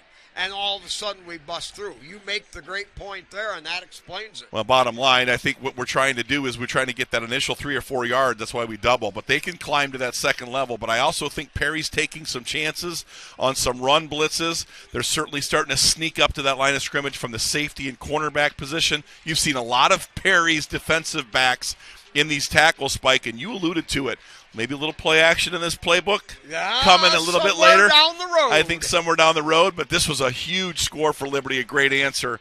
And Liberty Center now has kind of closed the gap on total yardage. That was 168-89. Perry still holds the advantage on 2 explosives, but Liberty Center, Trenton Cruz, 66 yards on 11 carries. Colton's 20 yards on 6 carries. That was a great drive. Trenton Cruz has been huge the last 3 or 4 weeks, as Waylon Rentz has been a little banged up coming out of Coldwater, and Colton's been banged up the last 3 or 4 weeks. And, you know, guys, one of the things that Casey Moeller mentioned to us is Trenton, Colton, they don't care. Trenton can run one week, Colton can run the next week, and they don't care. They just want to win. Well, bottom line, Liberty Center even saw some unbalanced line there where they were just going to line up and push guys around, and I think we'll see what Perry's adjustment to that is. And, Spike, you might see some play action open up as we get into the second half here. But great job. I like the blasts, the bellies, the traps. Got a couple of guys out there watching this game, coaches. Jason Collier from Genoa, liking the way we play offense. Max Walker kicks off. That ball's going to come down at the 7-yard line. Return now. There you go. Good. Slows him down. Great job. Gang tackled at the 20-yard line. Tyler Lay, I believe, in there. Number 57. Deegan Schweigert. Yep. Schweigert in there, 57. And so the Tigers, great job. They hold them to the 20-yard line. Yeah, that was number 30, Garrison Cruz, too, on the scene to slow the runner. You get number 12, Braden Richards, going, Spike, and he could be dangerous. He's got breakaway speed, very athletic. I would not doubt that Perry's going to go up top and look for a home run ball here. Oh, yeah. They know they're not getting the ball to start the second half. They want to score. Double wide out to either side with a single setback out of the gun. Rolling right, looking upfield, now turns it up. Ooh, nice hit by Colton Cruz. Cruz at the 25. And in this situation here with the clock running under 2 minutes, good job to hold him to 5 yards. Walter Moses was looking for number 6, Luke Savon there. He wasn't there, and he took the ball down and ran it. Well, and Bachman ran him down from behind. All right, quick. Falls on the ground. Underneath. That's going to be caught. And they're going to say it's incomplete. He dug it out of the dirt like a good first baseman. But this is receiver football now. This ain't baseball, baby. So it's going to be 3rd down now and a short 5 to go. Walter Moses threw that ball a little too quick, I thought. Again, target number 6, Luke Savant, his number 1 receiver. Ball was on the ground. But Liberty Center was right there to close on that play. 3rd and 4. Big play by the defense here. Liberty Center with all 3 timeouts left. They get a stop here, Spike. Yeah. Oh, yeah. Here we go. Big time. Double wide out to either side. The ball on this close hash mark. Quarterback drops Screen. Back to throw. Throws underneath. They're going to try No, sir. And a great open field hit. And I believe, this is going to be close. He's going to be short. It's going to bring up 4th down. Another screen. another screen, and Landon Cruz with the play, and then you saw Landon Bockelman get down the line of scrimmage. Now, anxious to see if they're going to punt this ball away or if they're going to go for it. Wow, looks like they're going to stay on this field and go for it. Look at number 75, Landon Bockelman with a big hit on Luke Savon. Boy, what a gamble here. Nope, now they're going to wave the play. Timeout, Liberty Center. And a timeout, Liberty Center. Timeout, Liberty Center. They had to They're get the first. right people onto the field, so with 1:03 to go, the clock is stopped. 4th and 1 at their own 29. Perry comes to the sideline to figure out the strategy. Hey, just a quick note that the halftime will go ahead and turn the field mic on so that you can hear the Liberty Center band as they'll perform, as well as the Perry Pirate Marching Band. And we're going to take our halftime break here. We'll bring that to you. Now, this might be an opportunity for Perry to try to draw Liberty Center offsides like we did in that last drive to convert a first down. So I'm sure Nick Miller and Paul Amstutz is in this huddle saying, be disciplined and watch the football. Rex Lindgren used to say, watch the football. You're right there in front of it. Don't jump and give them a conversion. This is a big-time play here in 4th and 1. Inside Perry's 30. If they go for this, that's a lot of confidence they can get 1 yard. This could be their tush push as well. Yeah, they actually need about 1.5 feet to go here. I'm going to put Bockelman at nose guard here. 29. They come up under center with 3. Nope. With a Trying to full draw house us. Backfield. Now they're going to drop back, get a full signal. Play clock. There you go. And moved. The right tackle jumped, and that's going to make it 4th and 6. Anthony Zagraki jumped, and again, I think they were going to go back and try to draw Liberty Center, but I think that timeout spike was huge. Coaching staff got in there, watched the football. They're going to try to draw us. They're inside our 30. Great discipline by the defense, and a big turnover here. Yeah. Great job by the defense. Nick Miller, the line coach, has this practice play. He uses a broomstick. You only move when that broomstick moves. I'm sure when you do move before that broomstick moves, there's a price to pay. All right, back to punt. Short end over end wobbler. That's going to come down, and Liberty never really in a position to come up and grab it. Ball continues to roll end over end. Comes down dead at Catch the 25. the ball. Yeah, Casey doesn't like that. I mean, that's an extra 12 or 15 yards on the roll, and we might have been playing a little bit too deep. I would have liked to have seen Cam Colley come up, be more aggressive on the catch, but now Liberty Center at their 25 here with 47 seconds to go with 2 timeouts. So that ball actually hit 8 or 9 yards in front of Colley, and it was a low playing liner, a little bit deep, maybe. Yeah, and it was just a dangerous thing to try to field. All right, so Liberty 1st and 10 at their own 25-yard line, 47 seconds. White out to the far side. They're just going to give it a quick pound up the middle, gain of a couple on the play.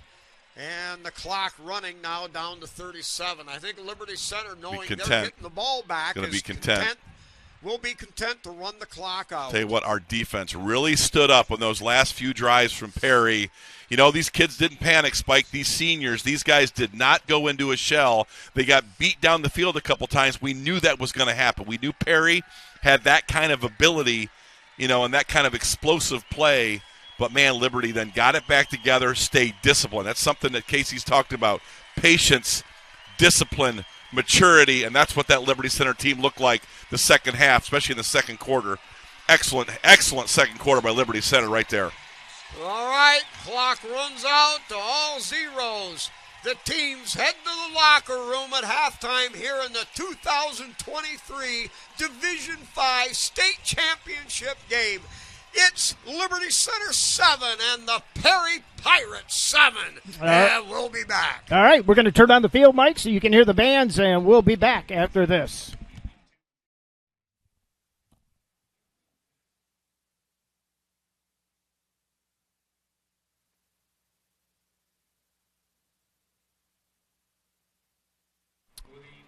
Okay, I'm gonna step back in here. Nicole Keller, there's a contest, and she's going to try to kick a 25-yard field goal representing the girls' basketball team. We have a kicking coach. You know, we might need to go get him. Well, I think Nicole Keller could play football. Great athlete. Dad, Tim Keller. See what Nicole's got here. I think she makes this. Oh, no. Nope, had the distance.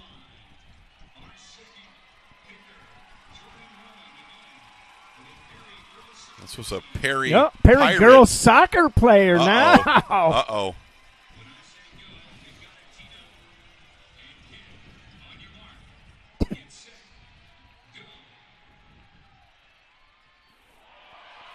She missed it. She missed it left, but had the distance and the height.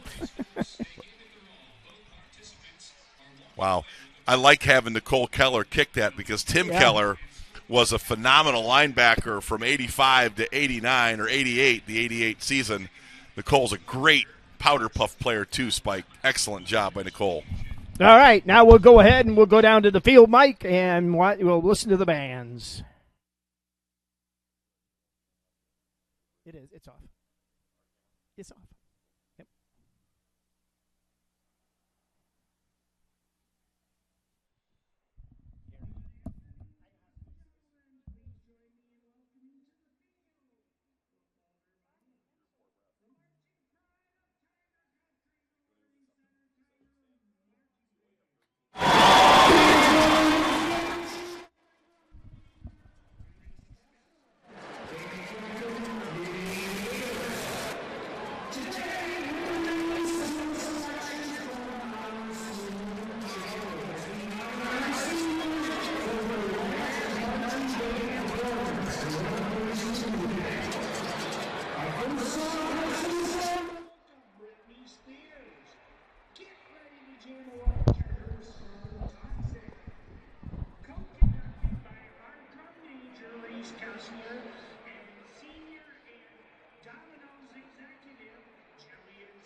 This is Smooth, co-conducted by another awesome senior, Jaden Scarborough.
Tennessee band tradition. Canton, Ohio, are you ready for head choppers? For this special occasion, bring out the trombones. We're gonna be rocking and reeling to a Liberty Center classic, Barbara Ann.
Please give a final rousing round of applause as our band is led off to the field by this year's senior class.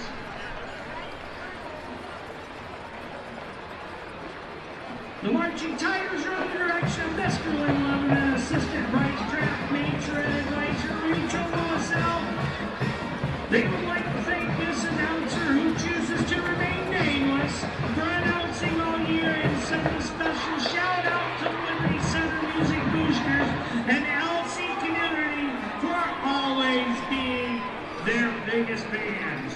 Good luck, safe travels home, and as always, go Tigers!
And now, here they come, the pride of the Pirates, the Perry High School Marching Band.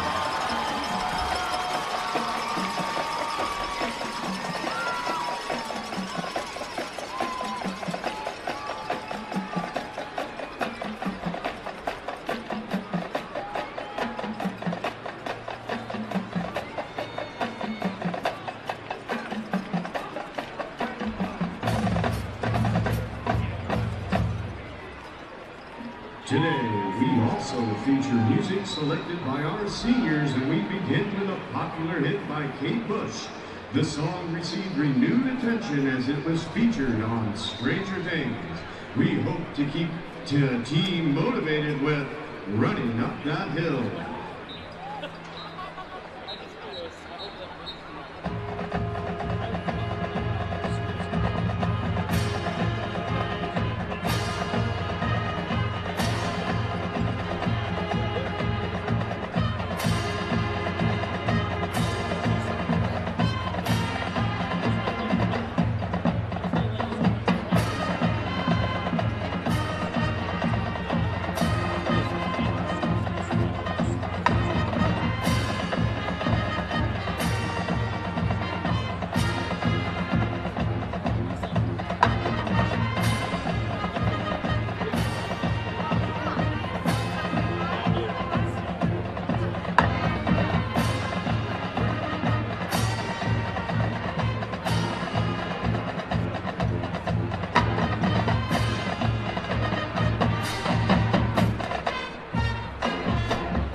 continue with Die Young, a song by American singer and songwriter Kesha. The song was released in September of 2012 as the lead single from her second studio album, Warrior. Kesha is said to have written the lyrics after traveling around the world and embarking on a spiritual journey. Here is Die Young.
We conclude our show with a song by American singer-songwriter Taylor Swift.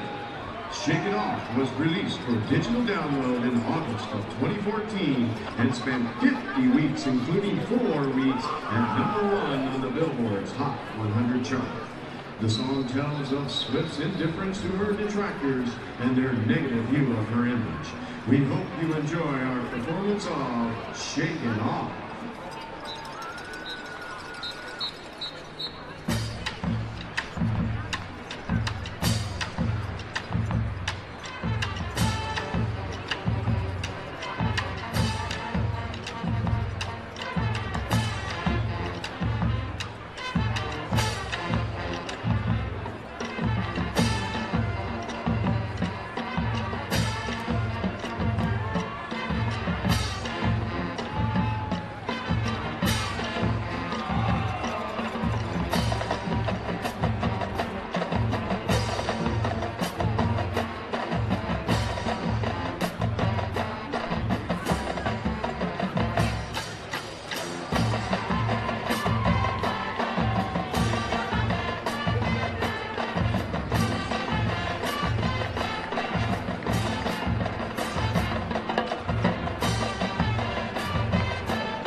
championship game are currently on sale here at Tom Benson Hall-of-Fame Stadium. All state qualifiers, state championship history, and lots of other exciting features are included. Pick up your copy of the program today. Attention parents, graduating seniors, and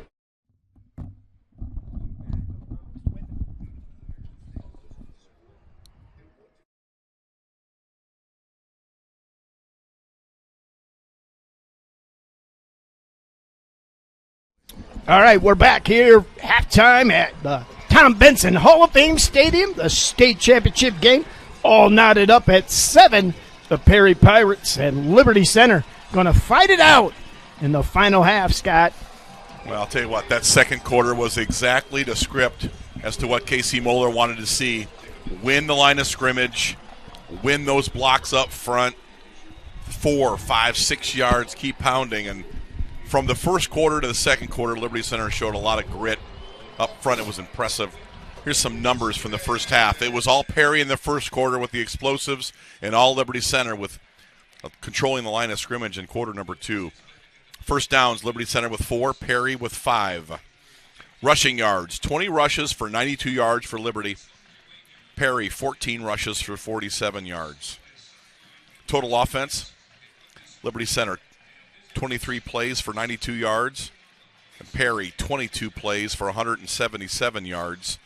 Perry went 4 for 8 for 177 yards. And we talked about Walter Moses, but he's been very effective outside of the pocket and targeting his vertical routes. You saw a couple guys, Jimmy Ashburn with a big catch, and you saw a phenomenal catch by Braden Richards, and you also saw another great catch by Armani Chiappone. So he's got weapons, outside those hashes, and they're going to test Liberty Center here in the second half. Liberty Center caused one fumble and picked it up. We fumbled the ball and got it back. Not a punt lost. Punting, done a good job punting so far. They've had a great year from Max Walker. He's punted 3 times for 92 yards for a 30.7 average. Owen McCoon has punted twice for 105 yards, a 52.5 average.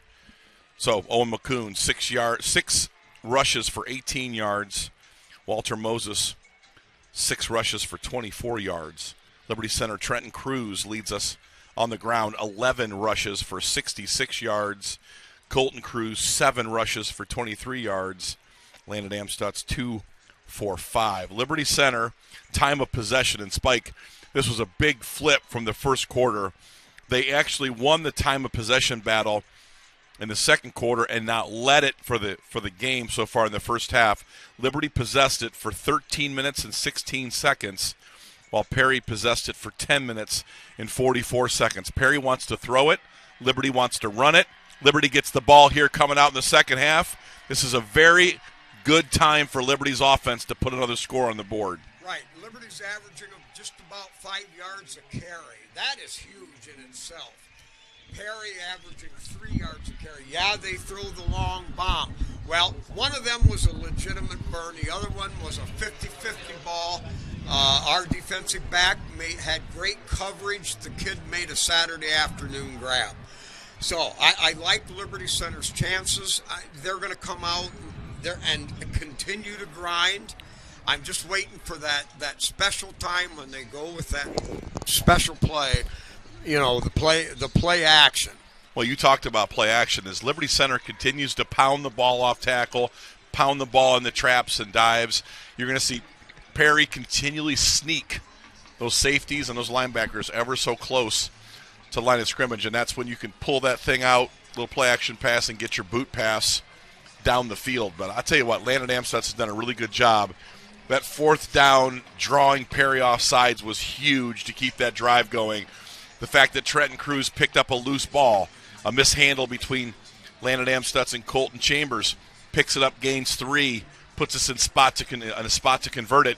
Liberty made some really key not explosive, but incremental plays, and the drive, our offensive line. The was harder really good. I work, the luckier I get. Were those plays accidents? No, not necessarily. I do want to mention one thing. The Liberty Center band at halftime did the Head choppers, impressive. Yeah, the head choppers, Barbara Ann, and the Liberty Center crowd went nuts. I loved it. You know what? I love watching the student section. They got some pom-poms. They're wearing their parents' letter jackets. Yeah. Regina Babcock started that thing on Facebook, and all of a sudden you saw dozens and dozens of alumni, Spike, wearing the Liberty Center orange and black with the orange L. Liberty Center really representing here at the state championship game. Now Liberty's ball. Big first drive. Casey Moeller and staff, I'm sure, has got a few things up their sleeve. All right, you've got Moeller and Cam Colley back deep for Liberty Center, standing just inside the 10-yard line. Remember, Liberty won the toss, elected to defer, so now their choice for the second half, they elect to receive. Left-footed kicker for Perry. He just pooches it. That's going to be grabbed at the 18-yard line, returned straight ahead by one of the Cruz boys. Moeller. A single-digit three-man, returns it up to the 36-yard line, or a 31-yard line, so a good start spot for the Tigers. Good snatch catch by Thomas Moeller, getting the ball to about the 30-yard line. Good starting position for Liberty's offense, about 30 and a half. The way Liberty Center left that first half, they were really starting to move that Perry defensive front. Anxious to see if we can do it again. A little unbalanced. All right, now the tight end switches over to the left side. Bainfeld along with the wingback Chambers. Give to the second back coming off the left side. Cuts it up inside is looks like Colton Cruz. He'll get a yard up to the 32. Really good job by the backside defenders. Perry running plays down from behind. Liberty doesn't usually block opposite play side defenders, but they might want to start picking them up because they're making a lot of plays on the backside. All right. Landon Cruz wide out to the Liberty Center side of the field. Wingback twist. Give off that there you right go. side. Nice cut. Here we go. Gets out in the middle. He's wide open at the 40-yard line. It's a foot race now at the 30. And they finally catch up with Trenton Cruz down inside the 20-yard line. Well, there's an explosive right there. Trenton Cruz having a big day right off tackle. I want to look at that. Good block there by Seth Navarre. And then number 5, Trenton Cruz, hits it to overdrive. Got ran down from behind by Braden Richards. That play could have went the distance. I love our explosives off tackle. Great job, offensive line, and great play call by Casey. Yards of beautiful green real estate. 1st and 10 at the 18-yard line of Perry. Here's Colton in motion. Here we go. Trenton right up the middle. Trenton bounces off one tackle. Pounds down inside the 15 to the 14-yard line. Okay, Liberty Center now starting to do exactly as what we knew they had to do to win this football game. And today they're starting to rush the football very effectively. Everything inside the tackles. Perry does a great job. They're very athletic on the perimeter. Liberty Center staying inside those hashes and pounding away inside tackles. Wing right set with Chambers. Tigers backfield offset to the left. Give to the first back, Colton Cruz. He'll pound forward for a couple. That'll make it 3rd down and about 4 to go. We'll call it the 12-yard line. Straight dive play. We are in field goal range here. 3rd and 4. Boy, a conversion here would be nice. Liberty Center doing a great job up front, moving that Perry front like we knew we could. This is the state finals. Anything can happen. They're good enough they could stop, but we're good enough to convert it with a double wing package. Now motion this way. Give to the first back. There you go. Room there. Inside the 10 and down to the 7-yard line. First down. Liberty Center Tiger first down. I'll tell you what, off tackle. Perry knows that Liberty's going to run power and trap, and yet we're getting initial blocks, moving Perry right where we want him to go. Great run. Trent Cruz having a big night. All right, 1st and goal on the left hash on the Perry 7-yard line. Tigers have Chambers, wing right set, 2 tight ends. Give to the first back, and Trent Cruz pounds forward for a yard. Joey Baldry, number 53, a defensive tackle, got off his block. Made a really important play there for that Perry. Was Colton Cruz, excuse me, if I said Trenton. Colton Cruz. Trenton Cruz, 14 rushes for 125 yards with a long of 50 spike.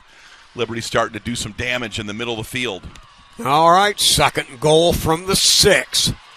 Wide out to the far side, wing, double wing package, single setback, now motion. They're going to give it to Cruz. Trent pounds inside the 5, down to the 4-yard line. Now the decision will be, do you want to be 3rd and 4th down and score a touchdown? Because we are right in Ian Rosebrook's range. Wheelhouse, yes. And I think that you've got options here. We'll see if Liberty 3rd and 4, 3rd and goal.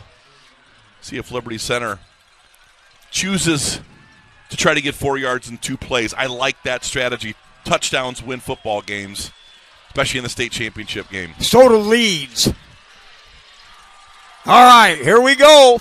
3rd and goal from the 4 with a double wing set. Motion to Cruz. Uh-oh. No, play action. Back to throw. Got a man out there. Touchdown! Great play! He's into the end zone. He's into the end zone, and that's a Liberty Center Tiger touchdown. The first pass of the game, a little play action. Cruz was wide open at the 7. He made a cut to the outside, jinked it back inside, went into the end zone, and the Tigers go up 13-7. Colton Cruz. So much for a decision. Colton Cruz on a swing pass, and nobody was there. He went untouched.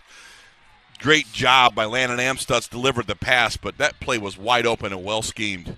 Okay, we're going to have a little penalty here.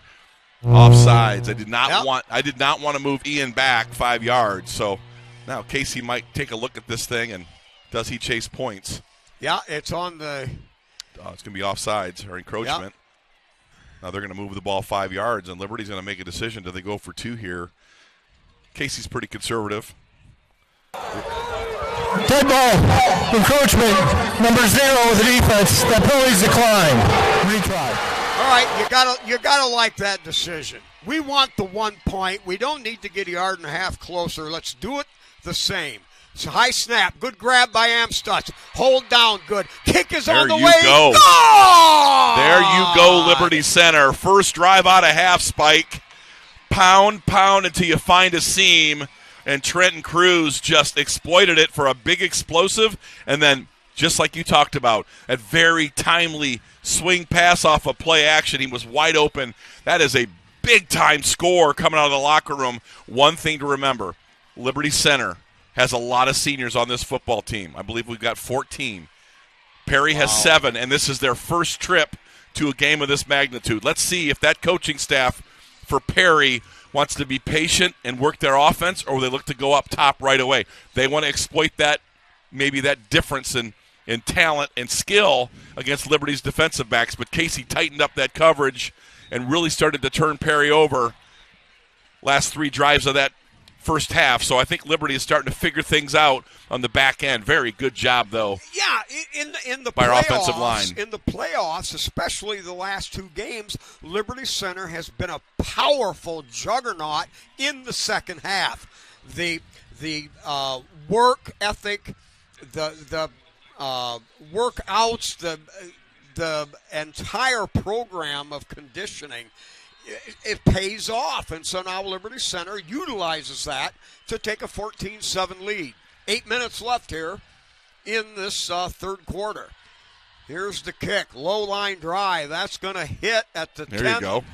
At around the 5. Go into the end zone. So another non-run back for the Perry Pirates. Very good job by Liberty Center's coverage team. Very good job. Excellent kicking by Max Walker. You gotta love it. Very good job, Liberty Center. Very clean start to the second half. I love our coverage teams. I love Max Walker. I love what we're doing on offense. That was Spike pounding the thing. He's doing a great job of containing his interspikeism. Listen, you can only hold him. You can't contain him. Yeah. All right. Now, trip receivers over here to this Perry side of the field. One over there, single setback. He'll roll that way. Run that pitch option at Liberty Center. Oh, no. Oh, no. Cuts a corner. And a pickup, what looked like was going to be a couple-yard loss, turns into about an 8-yard gain. Yeah, great read, though, by Colton Cruz. But, man, I'll tell you, at number 12, Braden Richards is dangerous. He tight-roped that sideline he for is 6 more yards. extremely athletic. They want to get the ball in his hands. He does a lot of damage, can get to the perimeter. Liberty had that play diagnosed, though, and had a negative play teed up. But all right. So now the ball, Perry up to their own 28, second down and 2. Here in the third quarter, Liberty up 14-7.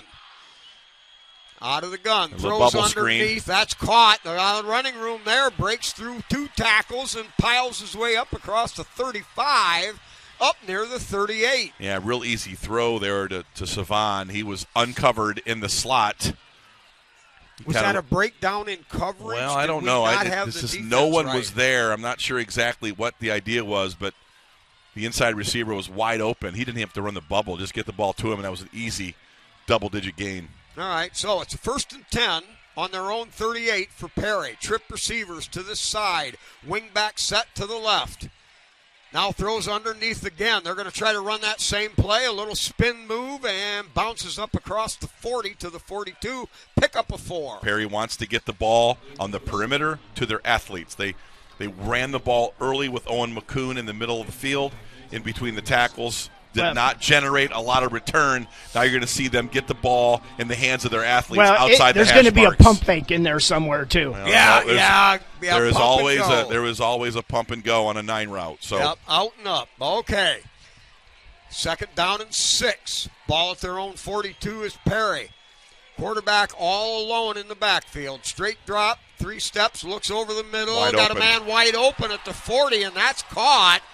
For a 1st and 10, it'll be a pickup at 23 yards down to the 38. You know, they're finding some space here, and if you don't put pressure on Walter Moses, he could pick you apart. And that was an easy catch and throw. That's the second easy catch and throw for Walter Moses and his top receiver, Luke Savon.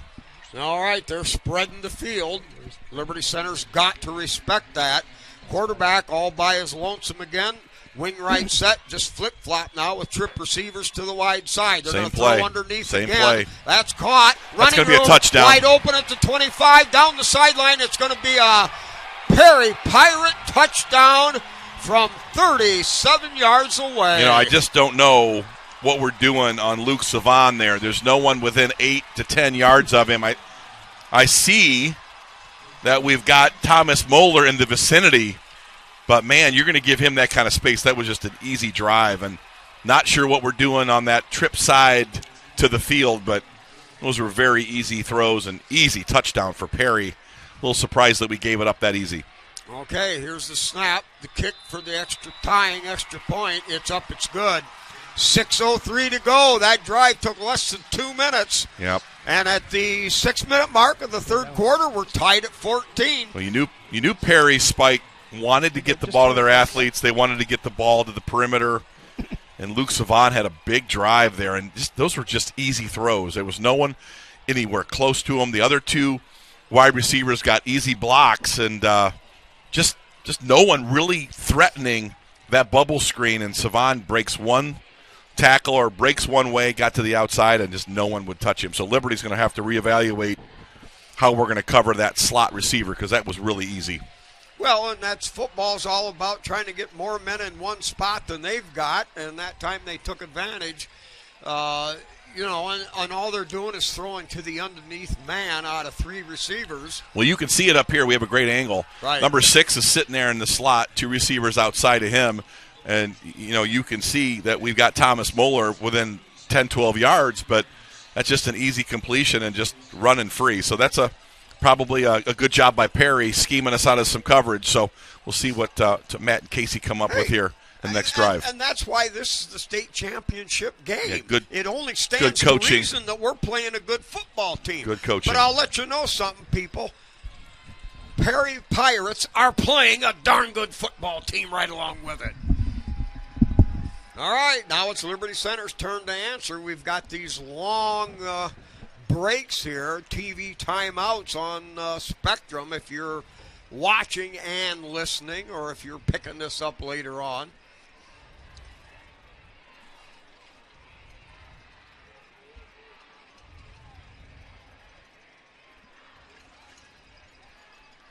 Liberty Center, got to see what we can come up with. I think we've solved Perry's defensive line getting some really good blocking. You started seeing that at the end of the first half, Spike. We started really moving Perry here and there, gotten a lot of positive yards off tackle. I'm not sure if we're doing any audibling, but it does look like, Landon's got a very good grasp on the line of scrimmage, and Casey Mueller calling a good football game. So this is a big drive to answer here. Sounds like we're getting into one of them Alaskan shootouts, actually. I would prefer not to be in an Alaskan shootout. I prefer to be in a bit of a rock fight if we can get back into one. I'm much more comfortable with how we played that second quarter. So I'm sure that Casey and Matt are discussing some of those coverage adjustments. But like you said, give it to Perry. Did a really good job on that drive. They really highlighted Luke Savon, number 6, and we were told coming into this football game that he was his number 1 receiver. There's a reason why. He catches everything real nice and excellent in the open field. So here comes the Liberty Center Tigers, the second drive of the second half. 6:03 left to go, Spike, 14-14. Let's go Tigers. Let's get an answer here. I'm sure we'll start grinding the churn again. Make butter out of cream, Buck. It's time to grind it in. Total yards, Perry 257, Liberty 161. Pass yards, 202 yards for Perry, and I think, you saw their game plan early. They want to challenge our coverage and our defensive backs, and they found some effectiveness. All right, Tigers back at the 10-yard line. Short kick. Comes all the way back to the 12, hit right there inside the 20-yard line. Good coverage, kick coverage. And Liberty Center will be starting just short of the 20-yard line. Nobody blocked Deron Howard, number 3. He got through on coverage and just lit up number 7, Cam Colley. Got to get those guys blocked. Cam was trying to make him miss, but really good tackle by Deron Howard. All right, Tigers started about 10 yards deeper than the last couple times. So they'll have it 1st and 10 at their own 19-yard line. Wing right package. Give first back through, pounding up, gets across or up to the 22-yard line. Pick up a 3 and stopped immediately. There was no second effort yardage on that one. Number 53, Joey Baldry, playing a tackle. One of those 5'10", 170-pound guys playing low. And Perry's getting some front side penetration.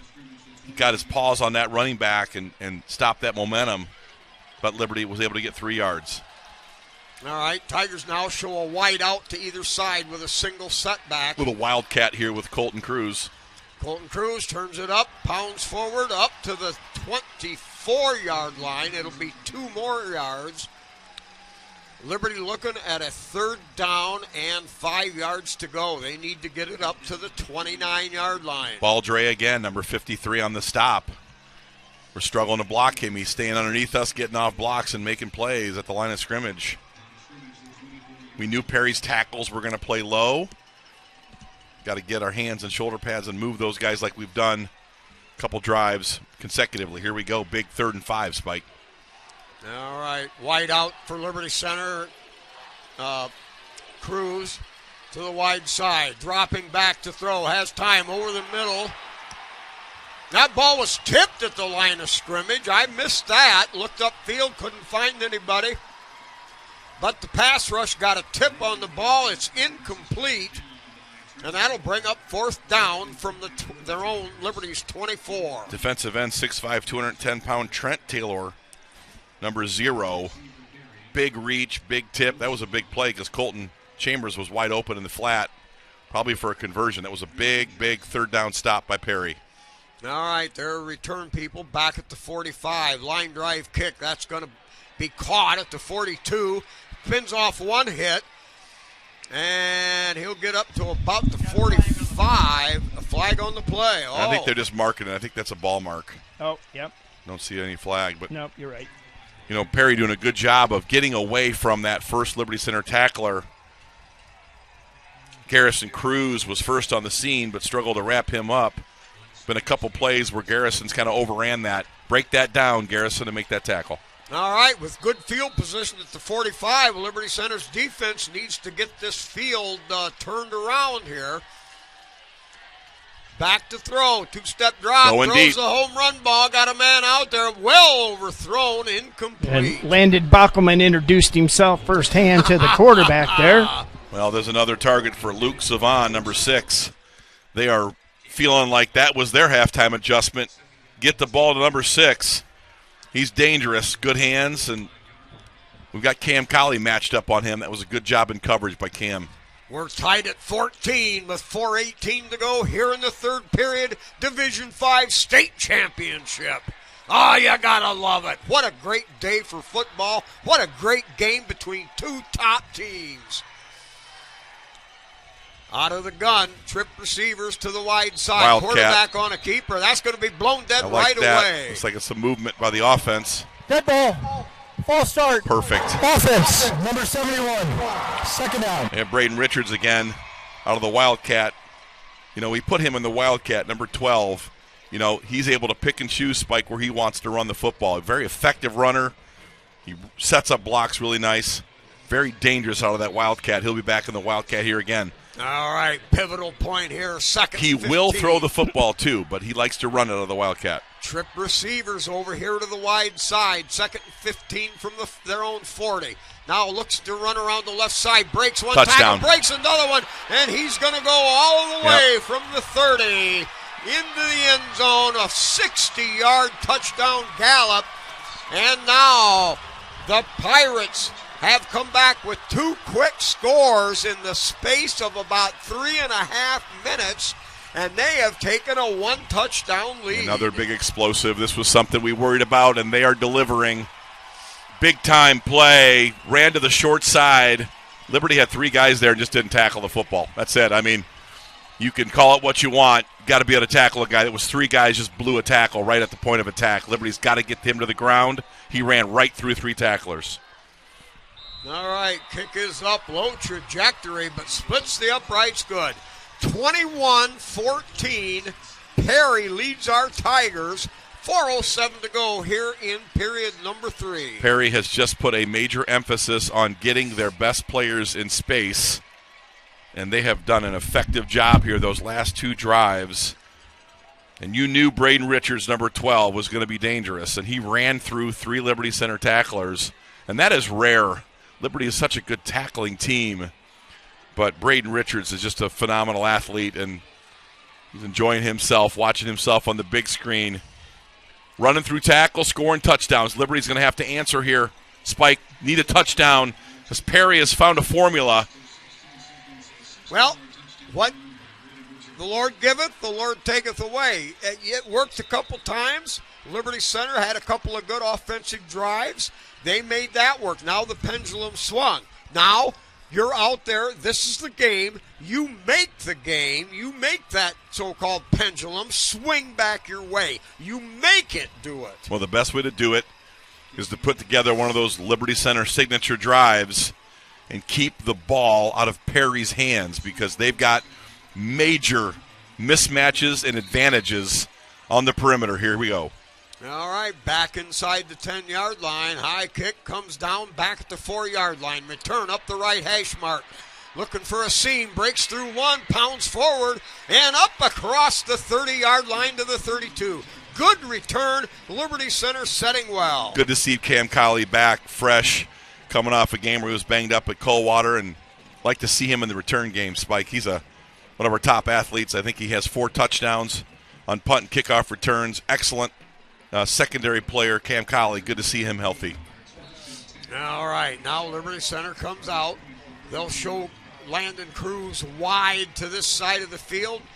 Wing left package. Now motion going to the right. Give straight there you ahead. Go. And pounce Great forward. Play. Was that Colton Cruz, number 2. Cruz up for 8 yards on first down up to the 40. Great play call by Casey Moeller. Liberty Center continues to move Perry around.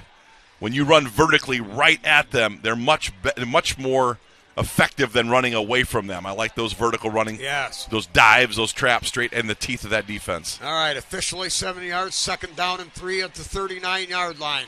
Give to the second back around that Nice left cut. side, cutting through the line. Great Pounding job. through. Great second effort run up to the 45. It's a gain of 5 and a Liberty Center Tiger first down. There you go. Exactly what the doctor ordered, Spike. Good answer. 2 great runs, running right at him. All right, Liberty Center working to tie this thing back up. Perry leads at 21-14 with 3:13 to go in the third. So far, so good here. Liberty This Center, is what a championship game should be. toe-to-toe, couple heavyweights. Battle it out. All right, wing right set. Now motion to the right. Give to the first Oh, back. I like this Cuts run. back through against the grain. Pounding forward is Cruz. Inside the 50 and down to the 48. Trenton Cruz just grinding and grinding inside the tackles. Love our running game in the middle of the field. Very good job by Trenton. That was a 7-yard pickup. Offensive line just doing some really good work inside right now. All right, Landon Cruz spreads wide to the Tigers side of the field. Tigers go with a double wing set, single setback. Now motion, Colton giving it straight ahead to Trenton. Trenton gets down to the 47, gain of a yard. It'll be 3rd down and 2 now at the 47 of the Pirates. Trenton Cruz, 17 attempts, 136 yards. Spike, he's really starting to wear on that Perry front. It's a good combination. We've got a great offensive line, and we've got the Cruz coalition starting to grind some good yards out. Liberty going to be in a situation where I think they're going to have to keep this football 3rd and 4th down. Let's see if we can get it converted All right here. Same formation, double wing set, single setback, motion this way. They're going to give it off the There you left go, side. good Running run. room there for Trent. Pounds forward inside the 45, down to the 42, a gain of 5 and a Tiger. First down. Now the Goose, Brady Giesge with a big-time pancake. Liberty Center just continues to gnash their teeth. Excellent drive so far. I love the way Casey has shaped this drive. Don't panic. No reason to get crazy. Let's keep pounding off tackle. 0-1 traps. I love it. Again, double wing package, single setback. Under center, Amstutz. Give Another to the trap. second back. And Trent gets down to the 40. It'll be a pickup of 2. We're getting positive yardage. Yes. We're playing like you like to call in front of the sticks. Jaden Studio, good tackle right there. Jaden has not been a factor in the run game with his injury last week, but a very good linebacker. But I like the play call, and I like getting positive yards on 1st down, 2nd and 8. Tigers again in the double wing set. Amstutz under center. Motion this way. Give to the set There you back. go. There you That go. running room. Push back there. Cuts back to the side and picks up about 5. Trenton Cruz doing a great job setting up block, Spike, staying real patient in the hole, not trying to do anything special. Just keep getting those 4- and 6-yard gains. Trenton Cruz really starting to turn it up here for the Tigers. Ball inside the 35. 2nd down and a long 2 to go. Double wing set again. Now motion to the far side. Give again to There you Trent go. Cruz. There you Pounding go. in, twisting forward. Driving his legs. Down to the 30-yard line. Gain of 4 and a 1st down again. Liberty Center is just blocking, running. I love the blocking and running we're doing up front, Spike. This is exactly, again, Vintage. this is what Casey you could go turn back a film from 1936 and Yeah, watch this. yeah. Liberty Center, really good answer to a couple big drives by Perry. End of the 3rd, Liberty on the drive. All right, let's hear from our sponsors in between quarters, because without them, this just simply doesn't happen. A huge thank you to our 2023-2024 Tiger Sport Life sponsors: KK Collision, Meyer Badenhoff Insurance, STN Design, Affinity IT Group, 3-Chord, Davis Farm Services, Swanton Welding, Hammond Dick Leatherman, Pisanello's Pizza, and Gerald Grain Centers.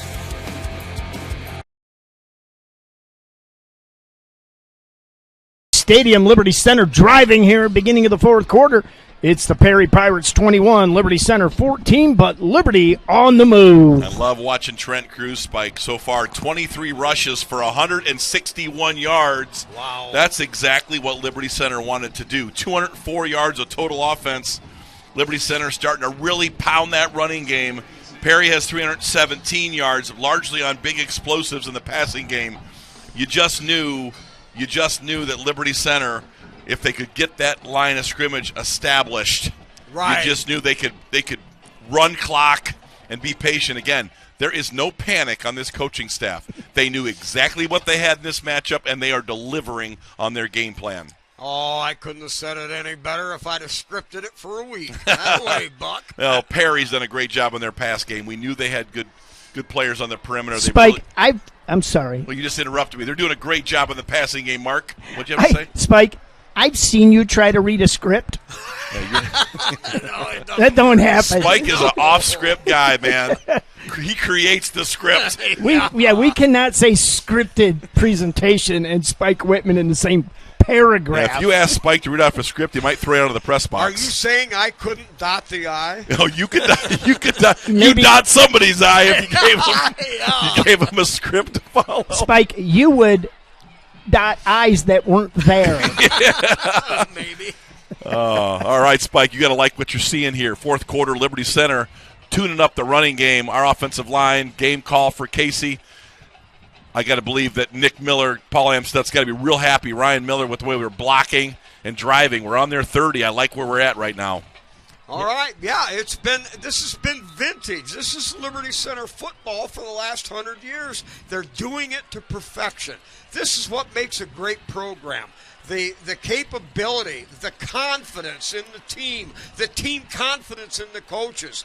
And I'm telling you, Liberty Center listeners, what a great bunch of people to be Liberty Center fans, to follow this team through thick and thin, through 110 years of Liberty Center Tiger football. You know, it don't get no better than this. Norm Decker, Minor Kirshner, Ron Rollins. Yep. They'd love it, wouldn't they?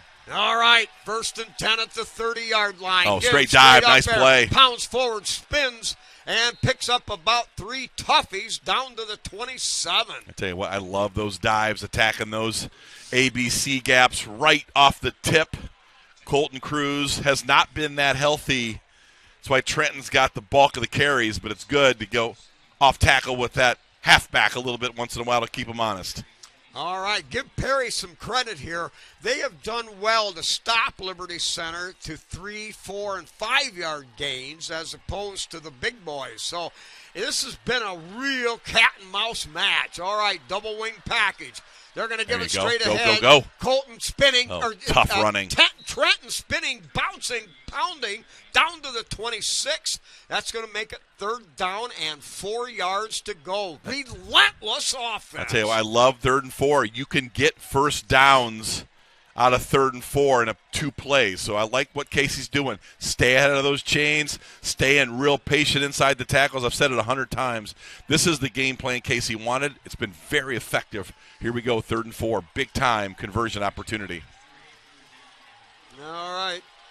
Tigers send a wide out to the far side. Wing set to the left. Amstutz under center motion this way. There you straight go. ahead, pounds forward, down to the 21-yard line. That is very close. About a half yard short. Yep. 4th down. And now we would expect Perry to maybe run blitz, maybe gamble here. Yes, I'm going to take a chance here. And, you know, Casey dialed up a swing pass the last drive for a touchdown to the drive before last. Let's see what he's got here in his playbook. 21-yard line. Tigers need a yard. Motion this way. And Fumbled. The ball Oh, fumbled, and it's going to be down just short of the 20-yard line.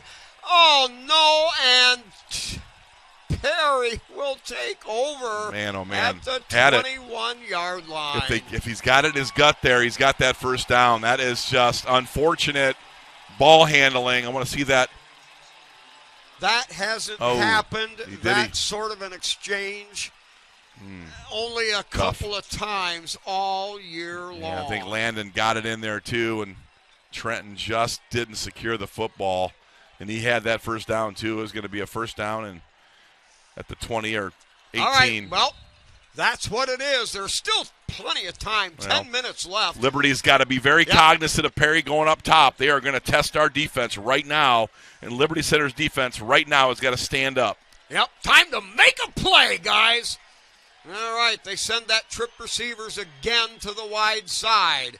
Quarterback on a keeper. He's got running room, breaks through the first lunge, pounds forward across the 35, gain of 15 yards and a first down. Yeah, Richards again out of the Wildcat, just the best athlete on the field. That's what he is, and that's what he was advertised as, and he's making plays both in the running game and catching passes. Very effective running him out of the Wildcat, Spike. All right, so now Perry will come out. They break the huddle. They have a 1st and 10 at their own 37-yard line. Obviously, the Tigers need a stop, and they need it quick. Stop or a turnover. Let's get a turnover here. All right. Nobody in the backfield. Quarterback by himself. Throws underneath. That's going to be caught holding out right there. Another one. And no call on a holding out there, but a big gain down to the 40-yard line. Yeah, I felt like Armani Chiappone was really holding Grady Miller there. Huge block. They've run that play around 10 times and just run it for play with a hole. Yeah, they've just done a good job. Yeah. It's been a little swing pass, and again, coming out of halftime, Luke Savon, they've just really focused on getting him the football. He's been very effective in the open field. There's an injured Perry, number 6, down on the field there on the sideline. He's their best receiver, Savon, and he's really been impactful and borderline dominated this game in the second half for Perry. But that was a hold in my book, Spike. I really thought that Grady Miller was being held on that. But they outnumbered us a little bit there, too. I mean, they got good blocks, and then, there was Savon being able to pick and choose where he was going to run that. So you block 2 guys. He's the third with the ball. Yeah, now it's down to 1-on-1, yeah. Well, and he, he's good enough to beat whoever he needs to beat. Set up those blocks really well. 9:24, Spike. We're going to have to get down and dirty and get this ball back right now. Got to get this ball back. Down, I would imagine they need to get down to around the 20-yard line to get into a possible field goal range. But right now, Liberty just simply needs the football back. Yes, they do.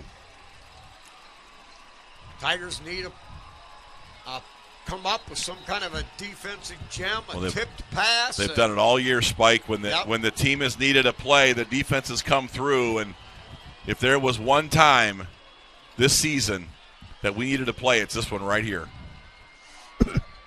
That play we made at Coldwater stopped their momentum and gave us the advantage. We need one right here, Spike. All right, Tigers show a 3-man front with 4 up in the box.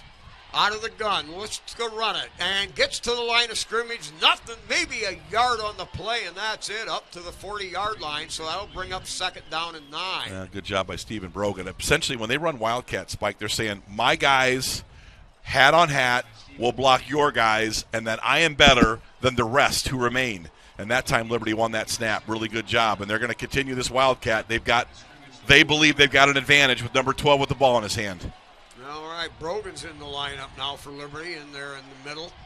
Here's the snap. They throw underneath again. That ball's caught, wrapped up Great there. Job. Maybe a yard, and that's it, and it's going to bring up 3rd down and 9. They've run that bubble screen, or they've run that lateral pass a number of times. Of Liberty Center answered with great tackling right there. Garrison Cruz. Braden Richards can throw it. Braden's had a couple touchdown passes out of that Wildcat. Liberty Center's defense now beginning to win snaps again. 3rd down and 7. They were a little generous. They gave him 2 yards on the play. So the ball now is at the Liberty 38. They're out of field goal range, and they're at the fringe of 4-down territory. So a huge play here. Richards again, Spike. Yep, timeout. I think the Perry coaching staff is very well aware this is a big series with 7:55 to go. Any kind of score here with the way we play offense would make it really difficult for us. So Liberty's got to get a play where they have a negative play, a fumble, a turnover, an interception. But I do think Perry is in 4-down territory, so Liberty's defense has got to stand tall. Very, very important juncture of this football game, Spike. Right. That is, Perry's first time out of the second half. Liberty has all 3 of theirs. And, of course, Liberty trails 21-14. So they're going to need those timeouts. Right now, what more can you say? 3rd and 7. Big play here. Well, Bob Giesewich has done a really good job in his 3rd season getting this football team to 15-0. This Perry team was ranked number 1 for most, if not all, of the year in the AP poll.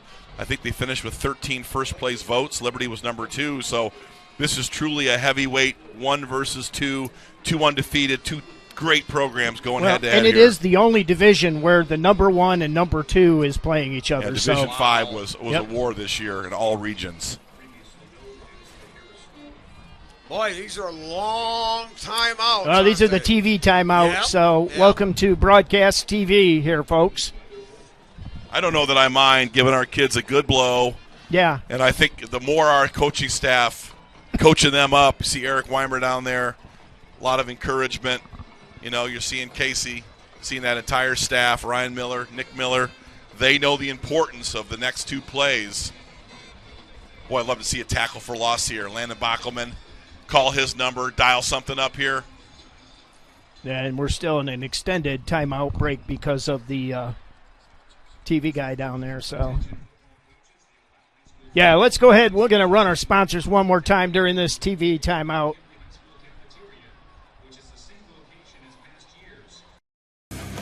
A huge thank you to our 2023-2024 Tiger Sport Life sponsors, KK Collision, Meyer Badenhoff Insurance, STN Design, Affinity IT Group, 3Chord, Davis Farm Services, Swanton Welding, Hammond Dick Leatherman, Pisanello's Pizza, and Gerald Grain Centers.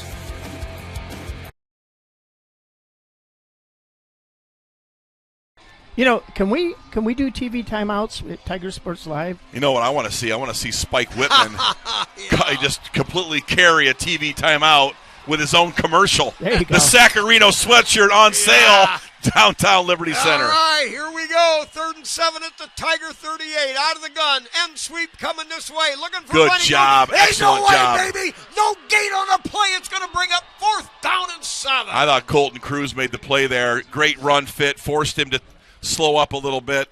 I'm telling you, that's the thing. If you're going to put a guy in a Wildcat, he's not going to do a whole lot of fooling around, and that's what he's doing. He's back there to run the football or throw some little bubble screen. All right, they're going to go for it.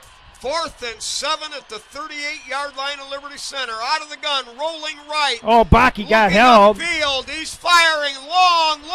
Good job, Liberty Center. Big-time play. Wow. Bakke, you called it Bakke chase, and he had to go rid of it.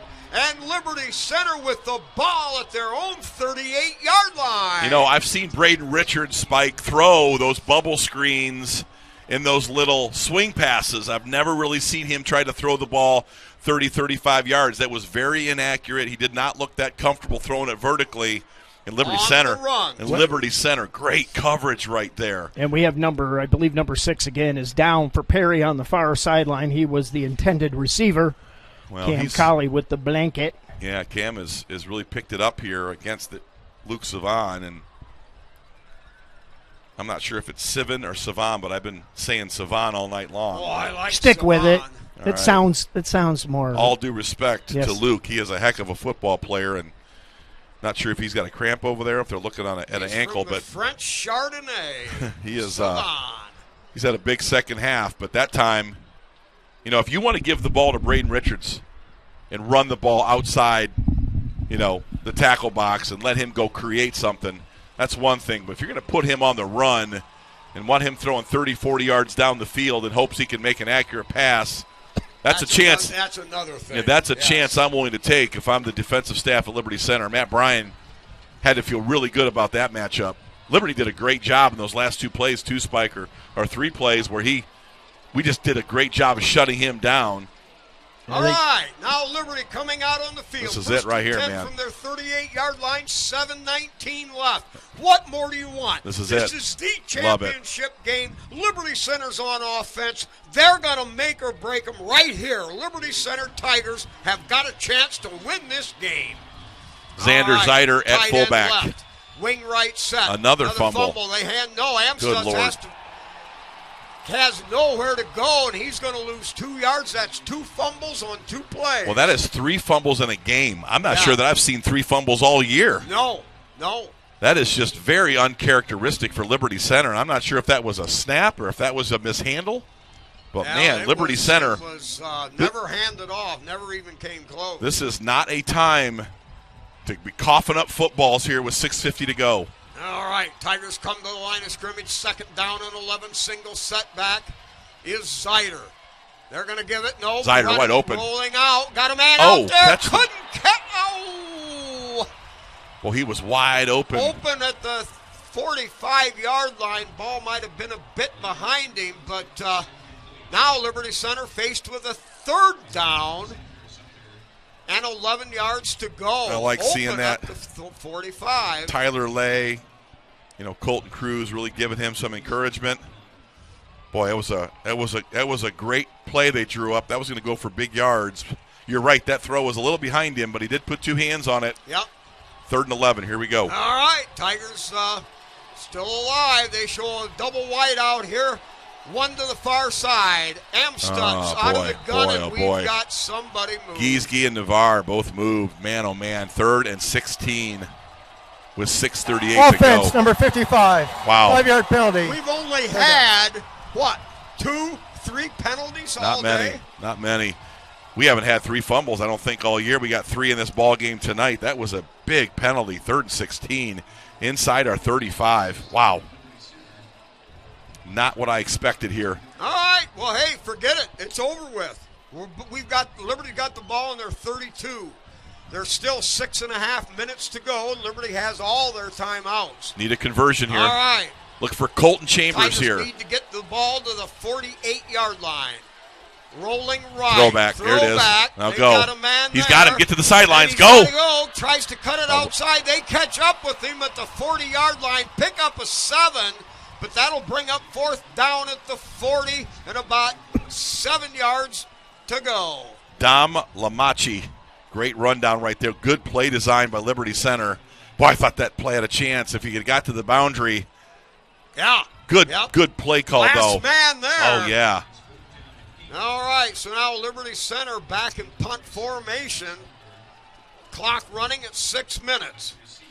Here's the snap. Walker looks, now gets rid of it. I like that punt. Floater. Really good punt. punt. That is going to really There you gain. It's go. going to take a great Liberty bounce, and it's downed. Oh, my goodness, on the 1. Great job. No. They're going to call him in. The end zone. They say He his drug it feet in. went over this goal line. He was there. Oh, what a punt by Max Walker. Man, we were right there. Oh, let's watch the replay if they give us that, man. Was a Gosh, I thought he was there. 9-yard punt. Oh, I thought Garrison had that. Boy, that was close. That was inches. The game flips on inches. Garrison's such a good special teams player, but as a young player, and there is no instant replay in high school. That's hard. I don't know. I think he went in. I just knock that back before you get in the end zone inside the 5. This play of a touchback is under review. Oh, I take that back. Wow. I didn't know we could review it. I didn't either. But let's see. I don't know. It did look like he got that knee.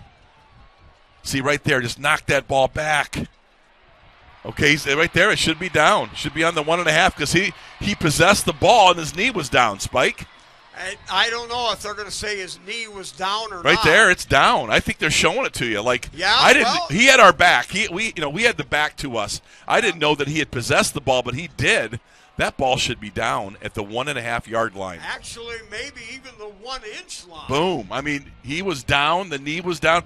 We didn't see the possession of the ball until we saw that right there. Boom. 1.5-yard line. He's got the ball possessed. Knee is down.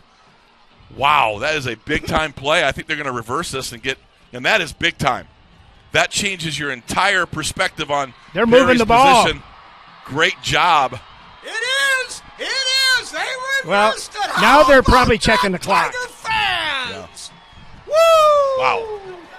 After review, the ruling on the field is reversed. Ball being placed on the 1-yard line. 1st and 10. Great job, Garrison. part of my response was maybe knock that ball back, but we didn't see that he actually had the ball because his back was to us. So great play by Garrison. Wow, that's a big-time play for Liberty. Now, listen, this Perry offense, they'll go for it here. With 5:50 to go, is it going to be a big play for the O or a big play for the D? Standing back, now rolling, has to find his wide outlet open and caught. Wow. 1st and 10 at the 12-yard line. Wow. I know we're giving them a lot of space because we really respect the fact they can go vertical, but, man, that was easy. Really easy. Good job, though, too, by Walter Moses. I tell you what, I thought there was a hold in the end zone. That was close. Well, I think Landon Bachman gets held a lot. Yeah, you think? I think Seth Navarre gets held a lot, too. No big deal. Stop him here. We got plenty of time. We just got to put on a stop. All right, a wide out to the far side, the short side of the field, double over here. 2 protectors. They're going to try to sweep it around the side. They've Tackle got running him. room. Oh, up man. Across the 20-yard line. Man. Steps out of bounds up around the 30, but that's more than enough for a first down for the Pirates. Yeah, Braden Richards again, just explosive, the fastest guy in the field. And, man, oh gosh, I think Chambers looks like he got Chambers held. got tackled. Wow. You saw that in the replay. I think he got turned, but they are not going to call big penalties in a state final like that. Nope. And I tell you what, whether we like it or not, Richards has dominated this football game. Between him and Luke Savon, those two have really turned in a great effort for Perry here in the second half. Tigers got to get him turned over. All right, 1st and 10 at the 31. 5.5 minutes left. Setting up out of the I formation, quarterback going to run it right up the middle, and they'll drive it forward for 3 up to the 34-yard line. You're going to see them take some clock. Casey's got some timeouts. I think that Perry's going to take their time now. Those getting out of the end zone was an enormous executed play for Perry. You talk about Richards, eight carries, 120 yards. Yeah, and those carries were just straight up him. Okay, 2nd down and 8. The ball is at the 33-yard line. Perry's 33. They come out in the I. Now play action. McCoon wide open. Got a man wide open. Caught at the 45. Twist and turn. And spinning. Driving up forward. Bounces off the tackle. Finally, Liberty brings him down at the 24-yard line. But a gain of 49 yards and a first down for Perry at the Tiger 24. Well, you're going to pound Braden Richards, and you're going to struggle getting him under control, and then they do what Liberty Center does, a little play-action pass, and Liberty Center now back against the wall here late in the fourth quarter. He was wide open.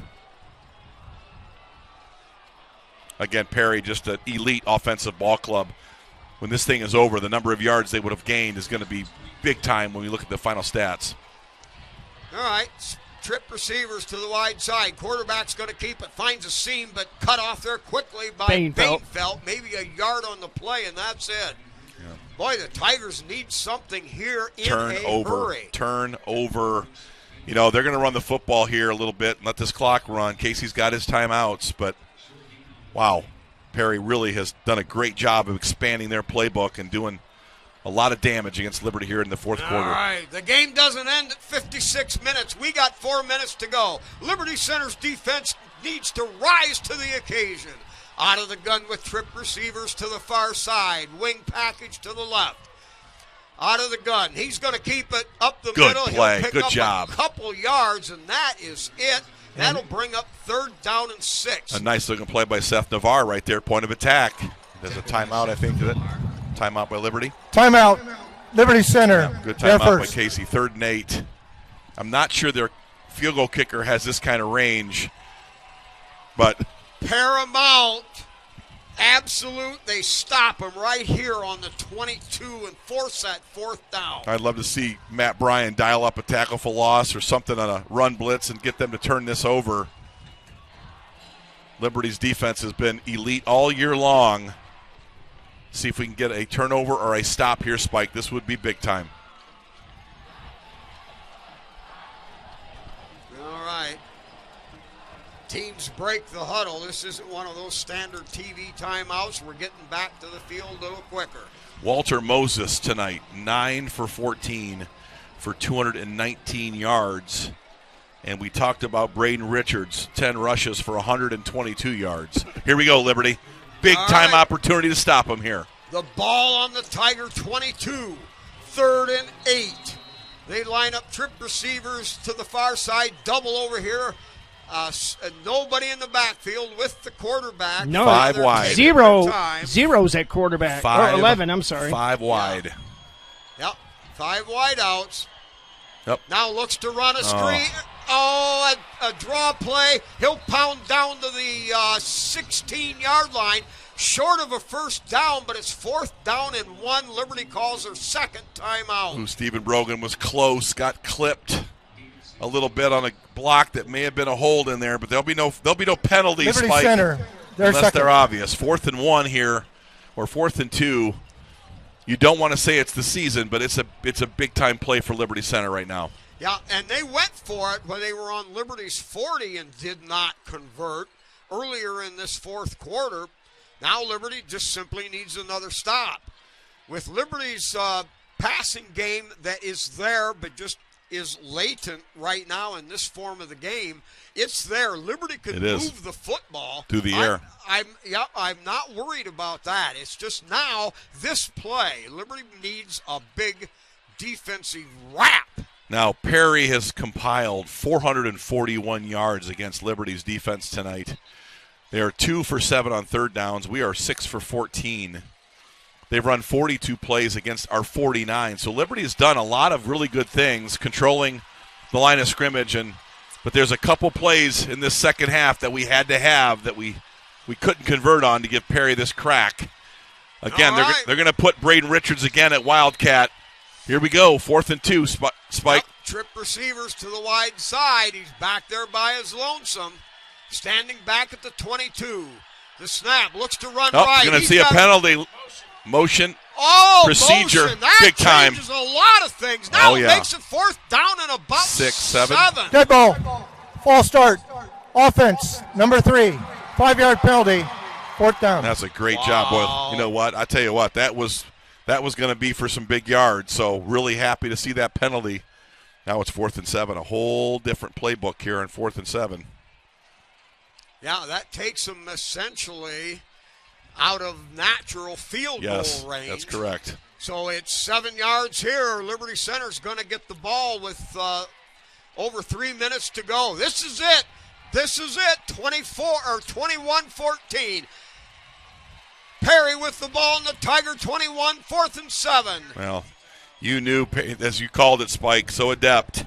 You knew, Perry coaching staff knew that this is right here. This 4th and 7 is going to make a huge dent who wins this football game right here. Right here, yep. There's his time, Liberty fans. Don't lose hope yet. We need one play right now. Casey Moeller had used his timeouts very strategically. He's got Perry exactly where he needed to get them. 4th and a long 7 on that procedure penalty. Gives Liberty Center a little bit more of a defensive playbook. Yeah, now they may have to consider dropping back for a conventional throw. I mean, the Wildcat here at this point, Liberty's gotten a lot better at stopping that. You know, may not give them many options. One of the big numbers of the second half, average yards per play, Liberty at 4.5, right where Casey wants it, but Perry at 10.5. The explosives have made the difference, and everybody in orange and black on that staff knew. Here we go, more conventional, like you said. All right, they've got a double wide out to either side, one lined up behind the other. Look for something underneath. Back to throw. Quarterback draw. Stop. Liberty Center. Garrison Cruz. Great job. Play a loss, and Liberty Center will take over at the 24-yard line. The defense again delivers in the most important time of not just the game, but the 2023 season. That defense has given up yards tonight. But, man, that right there doesn't matter. As you say, those yards are in the past. That play right there, great job by the defense. All right, so now Amstutz comes from the sideline. Garrison Cruz came down. I'm sorry, Spike. Garrison Cruz came down off that defensive. He put his hand down from the linebacker spot and came down the line and made that play. Ah, great. All right, Stutz out of the gun. He's going to hand it off to Here we Colton go. Cruz. Here we go. Puts it up Here we the go. middle, breaks past one Yes, tackle. sir. Still on his feet, pounding forward and up to across the 40-yard line. Tell you what, Pick Liberty's up a 21 and a Tiger first down. little hurry up in the running game. Great job by Colton. Great play call by Casey. We're good. We're good. Here's a give. Colton Same Cruz play. again, Here he breaks goes. one tackle, kicks it around. He's up to the 45-yard line, spins his way out Clock of bounds running. up to the 46, a gain of 5 yards. Excellent. 2 play calls by Casey. Clock now is running.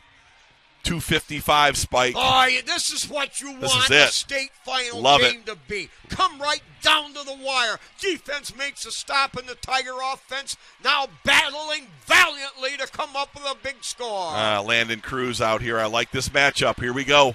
Double wide out to this side, motion to this side, rolling this way, has Got him. time, throws it out there, caught by Chambers.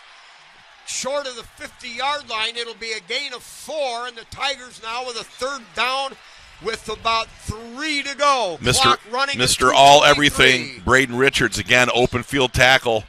Good catch by Colton Chambers, but Richards right there for the stop. All right, Tigers in 4-down territory with the ball at their own 48. They need 2 yards on third down. Amstutz looks, runs forward. He's got first down yardage inside the 50-yard line to the 48. The Tigers move the chain. Yeah, a little nasty stuff on the pile right there. Getting a little chippy. Liberty Center moving the chains. 1:59 to go. Here we go. What a great last 2 minutes coming up here. Liberty Center battling back. They trail 21-14. Ball in the 48 with a first down of Perry. Out of the gun. Give off the right side. Power move there. Gets to the sideline as Colton Cruz down to the 44. That'll stop the clock. That's effective. Pick up a 4. Good job by Colton on those buck sweeps. You got Navarre. You got Lay. Boys leading it out front. Hat on hat. Great job, Liberty Center offense. Got out of bounds. Clock stopped, giving Casey and that staff a chance to draw up a couple creatives. Good job by this offense. We're inside the 45 spike. We're right there. This is what it's all about. Yeah, I love it. Love it, Liberty Center. Grasp and grip the moment. This is Tiger football at its best. Here we go. Double wide out to the far side. Wide out over here. Amstutz out of the gun. Drops back. Looks. Pump has fake, time. gonna go deep. He'll throw deep. He's got him. He's got a man out there. Oh, what a Knocked play. away. What a defensive play down there at the 10-yard line. Vince Tomasic, their best man cover guy, but you knew we were going to go up top. We're not done either. I like Landon Cruz in that matchup. He had him by like a half a step, but Tomasic did a great job of closing on that route, knocking that ball away. That was a fine play. That's championship Yes, football it is. play. That was a game-winning play right there. A great pass, but a great defense. This is great stuff. All right, Amstutz in the gun. The Tigers show trip receivers to the wide side of the field. Empty backfield. Here comes the blitz. He gets rid of it. Got him. Man got it. Caught there inside First the down. 35-yard line. That's a Liberty Center Tiger first down. There's still a minute and a half to go. Great job to Grady. Great play design. Clock is stopped to move the chains. Casey and his 2-minute offense inside the 35. Liberty Center really showing some grit here on offense. Yeah, that passing game coming to light now. All right, Amstutz out of the gun. Trip receivers to the far side. 2 over here. Has time to throw. Got him. Over the middle. Incomplete down there at the 25-yard line. You know what? Had he caught that ball, clock continues to run, so maybe that drop doesn't hurt us. Right. It's only second coming up. We've got 4 to use. Spike, you called it earlier. You had confidence in Liberty's passing game. When's the last time you've seen Liberty on a 5 wide? Wow. That's confidence. It happens about once every decade. That is situational football that Casey Moeller and his staff work on every day. They are ready for this opportunity. That's why you're seeing us threaten. All right, you got Miller wide to the far side along with Cruz. Empty backfield, 3 receivers here. Has time, has to get rid of it, throws it out there, was hit as he threw. It's incomplete. The pass rush finally got to Liberty Center. That'll bring up third down and 10 with the ball at the Perry 33. You know, Perry, those same receivers and slot receivers in their passing game, they convert over to defense, and these kids can really play. Walter Moses out there, Luke Sivion out there, Braden Richards, their best athletes in this football game to win this state championship for Perry. Can Liberty Center answer here? They got 2 more downs to get this first down, Spike. All right, 3rd and 10 at the Perry 33. Trip receivers to the wide side of the field. Back to throw. He's got time. Got him. Over the middle. Caught. Mason gets down inside the 25-yard line. That's going to be a first down. The far side has got this on a first down. Short. No, they're going to move it. Credit down to the far 22. side. That's a Tiger first down. Clock under a minute. Very now, nice spot by the seconds. far side. Sideline referee right there. Clock running. We're at 45 seconds. Amstutz Plenty out of time. The gun Plenty of time. 23 yards away. Amstutz back Comes to the blitz. throw. He's got him right there. Oh! A dive for the ball out in front. Got a one hand on it. Moeller. Whoa, it was not Moeller. It was Landon. I believe it was Landon Cruz. All he could Yep, do you're to right. get Wow. the fingertips on it. Spikey had him. He had him beat. Wow. Had him beat right there. It was. Oh, Right, now, goodness.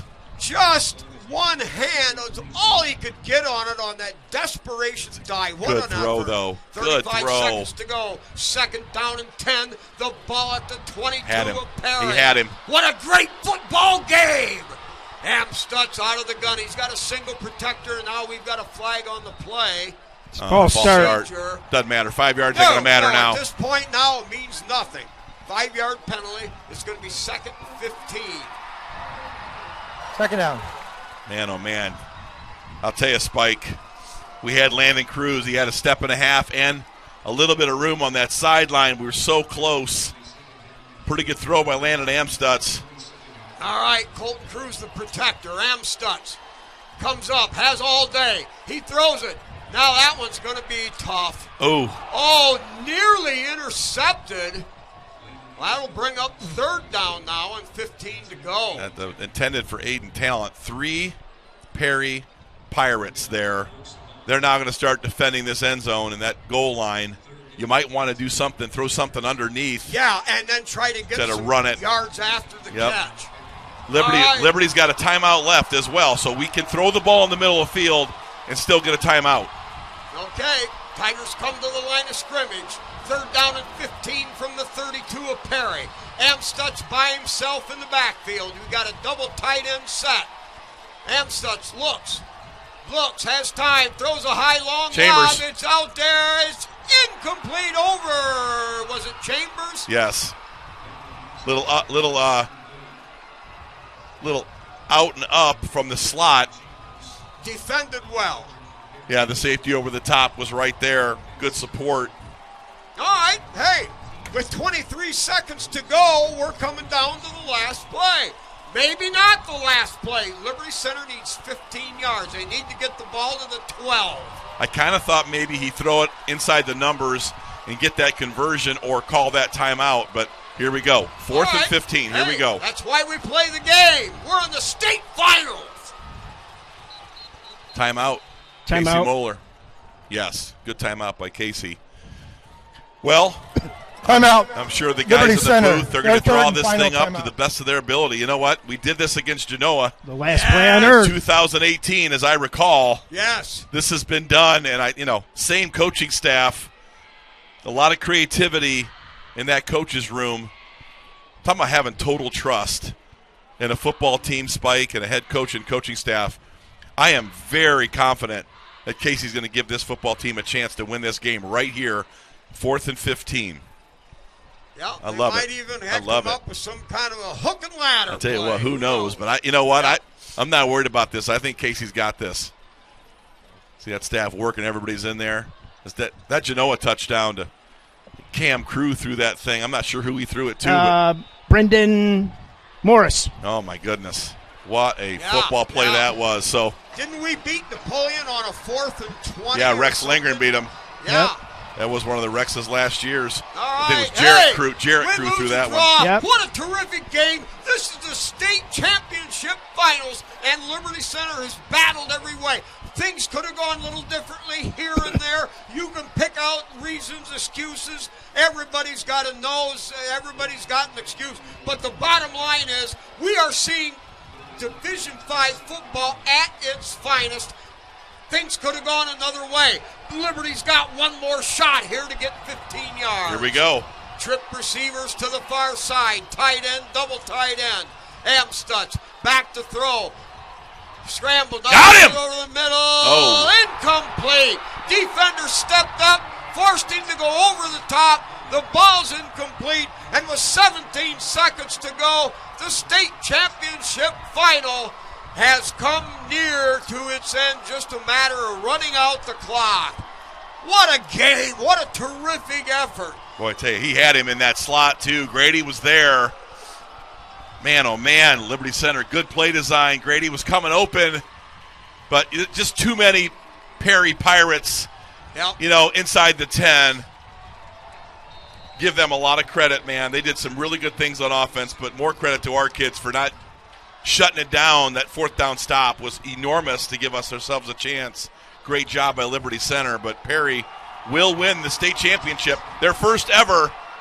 Liberty will come up a little short on their fourth trip. Well, I, for one, am proud of what Liberty Center has done this year. That may sound a little dicey after getting to the state finals and not winning it, but that isn't what this is all about. This is something that will forever be revered in the Liberty Center annals. What a game. The Tigers had chances, and that's what counts. We made our breaks. We stayed with it, and it was just one of them tough luckers. Well, I'll tell you what, Liberty didn't give up, too. When they needed to answer on defense, Perry had driven all the way down inside the 25-yard line, and Liberty comes up with an enormous stop on defense to give us a chance, and we drive all the way down inside the 30-yard line or at the 30-yard line, somewhere in there on Perry, to give us a chance, Spike. That's the grit this football team's all about. They just, they had one or two more weapons than we did and found them, in this second half because the game plan was working. Control that line of scrimmage, run the football. Trent Cruz had a big night tonight, but tough way to end the season, but it is in a state championship game. Yeah, and and Spike, I think you've said it a number of times. This is what a state championship should be. Yes. Okay? Battle. Come down to the last drive. Come down to the last minutes. I mean, both teams, and I never liked this saying before, but you leave it all on the field, and they did. A great season, 15-1. Yeah. Most wins by any team, I believe, in school history. Oh, for sure. Well, and to both your points, I mean, this Liberty Center football team had arguably the greatest season. I mean, maybe 97 because they won it, but just the number of games that they played and won, how they won, how these seniors responded from the South Range loss last year, it was impressive. It was an impressive performance and response for sure. Have some final statistics. Do we want to take this into the KK Collision? Yep, the KK Collision post-game show. Here we go. Liberty Center takes the loss tonight, but in a great battle with the Perry Pirates tonight. Total yards, Perry with 437, Liberty Center with 275. Perry threw for 280 yards against Liberty Center's 37, but Liberty Center won the rushing battle tonight, Spike, as you know we would. Ran it for 238 yards against Perry's 157. Liberty had 2 penalties for 10 yards. That's fantastic. Really well disciplined, clean game from Liberty. Perry 6 penalties for 35 yards. First downs, Perry had 14, Liberty with 13. Third down conversions, Liberty Center 9 for 18. That was excellent. When we needed to gut up and make plays, we did.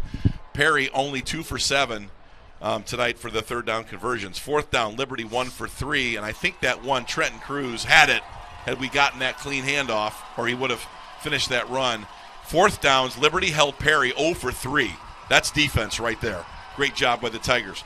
Total plays, Liberty Center 63, Perry 44. You knew that's what Casey wanted to do. He wanted to hold that football, run that clock, shorten the game, and man, he had done it tonight. He had it. 63 plays to 44.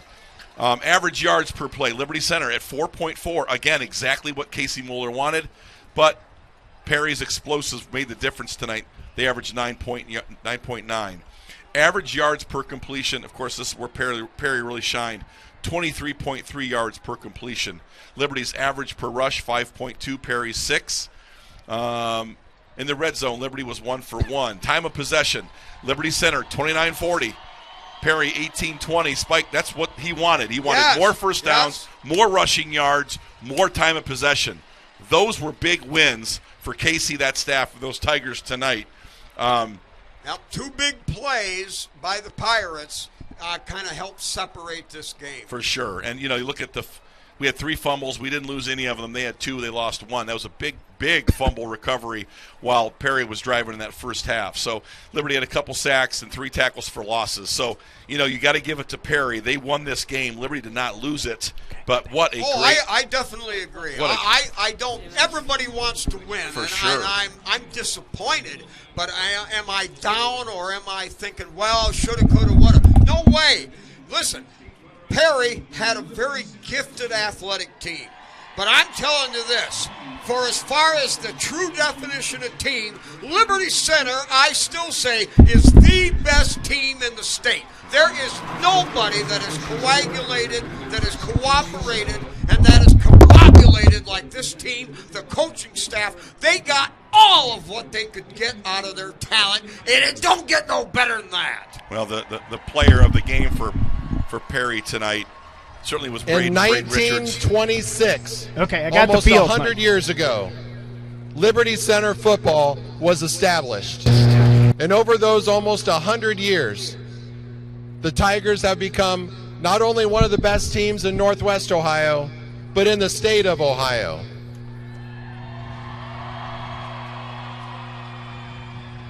And I remember, I know a lot of they remember, 1992, the Tigers made their first trip onto the Final Four in the state stage. Coach Lindgren had you as one of the Final Four teams for the first time. And here we are, 30 years later, and the Tigers, once again, are playing on the last day of the season. Coach Moeller, I know one of the things you talk about is that it's never finished. And that work ethic is what got you here. I know that work ethic is what will get the Tigers here again.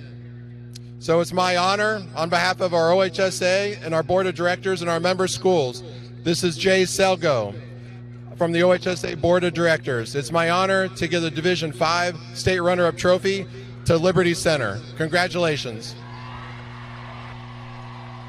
Well, that pretty well aptly summed it all up from the OSHA director. Great words for the Tigers with their tradition, history, and ongoing Tiger football program. Well, I love the fact that he mentioned, over 100 years of football, and not only are we one of the best programs in Northwest Ohio, but one of the best programs in the state of Ohio, and that is what Liberty Center football has become. That is what the never finished moniker is all about. That's all about what this team was about. They weren't going to stop until this game and this very last drive, and you've got to give Liberty Center so much credit because Perry really came in here, AP number 1, highly respected weapons, yes. Division I players, and Liberty stood right there toe-to-toe and went to battle with the state champion. And I was really proud of Liberty's effort tonight, those seniors, the way we ran the football. That coaching staff had a perfect game plan. That was impressive. Yeah, and we went through a period of about a month where we had a lot of injuries. Yes. These guys got back into the game. Rentz got back in the game. Brogan got back Colton in the game. Cruz. Colton Cam Cruz. Colley. Cam Colley. Clayton Seal. And these Stephen guys Brogan. were all there on the field and got to play in this game. I'm telling you what, Waylon Rentz had a cracked tibia and was in uniform and took snaps. Yeah, took snaps. He did. I mean, is that courage and toughness? Yes. Colton Cruz was not 100%. Colton Chambers had a knee as big of a watermelon 2 weeks ago. These guys strapped it on and played a state championship game that everybody in our community could be proud of. I know personally, I never again in my life, not even for the first time or the 10th time, I don't want to hear, well, shoulda, coulda, woulda.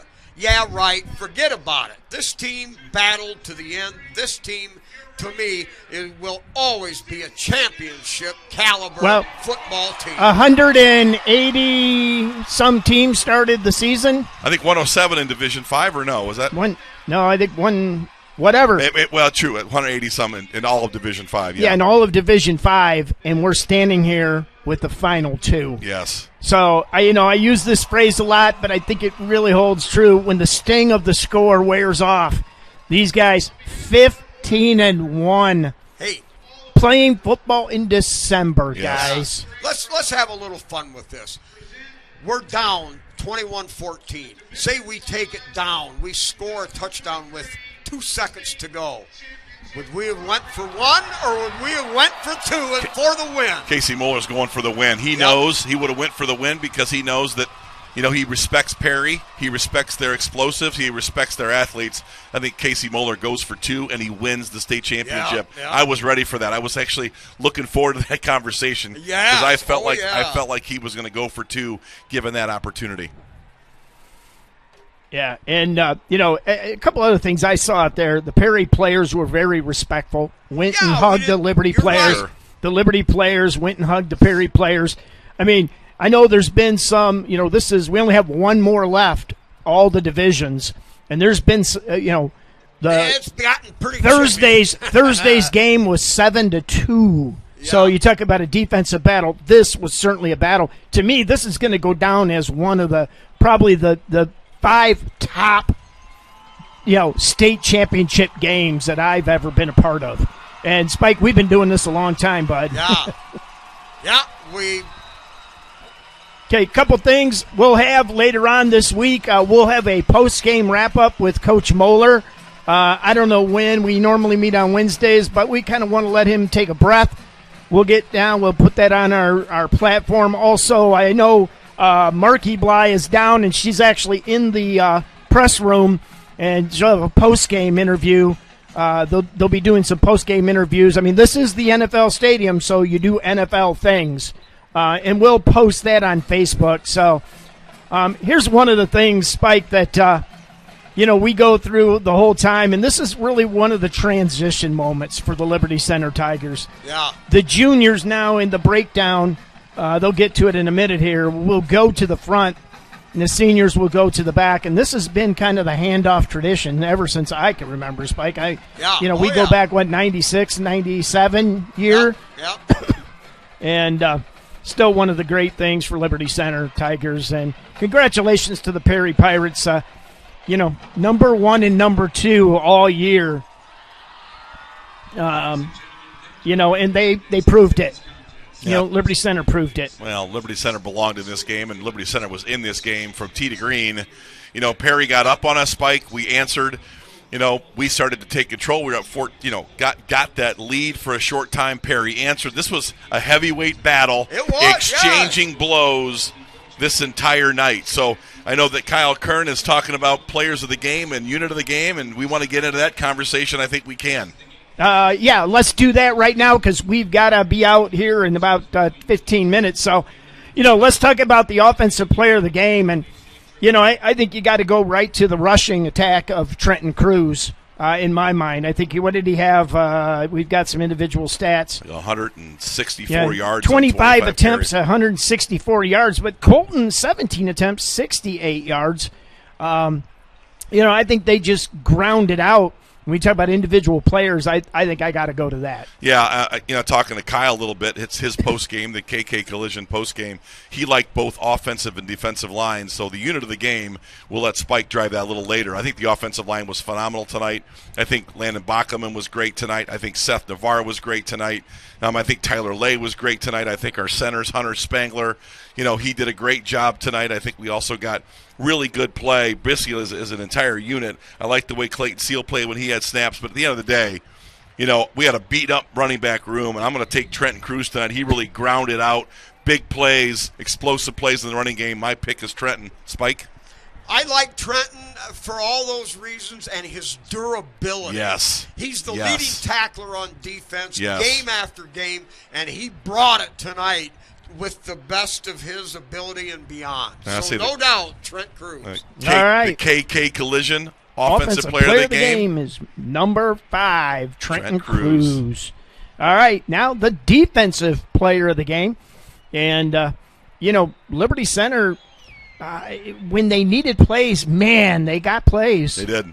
And I'm going to let you start this one, Scott. It's a little more difficult because as a unit, they made so many important plays. That 4th down stop, I thought was really important in the 4th quarter. But they'd also created a turnover. So that defensive line was really good tonight. I think you could give it to any one of those guys. My defensive player of the game and probably my defensive player of the year is number 75, Landon Bockelman. You've got to account for him. You got to double and triple team him. You run away from him, and he still makes a ton of plays. Spike? Well, I'm a guy that still likes the team concept. I like Baki for that spot. I mean, I thought the whole team worked well together to regather the troops. But Baki is kind of the leader. He's the man. He's the emphasis.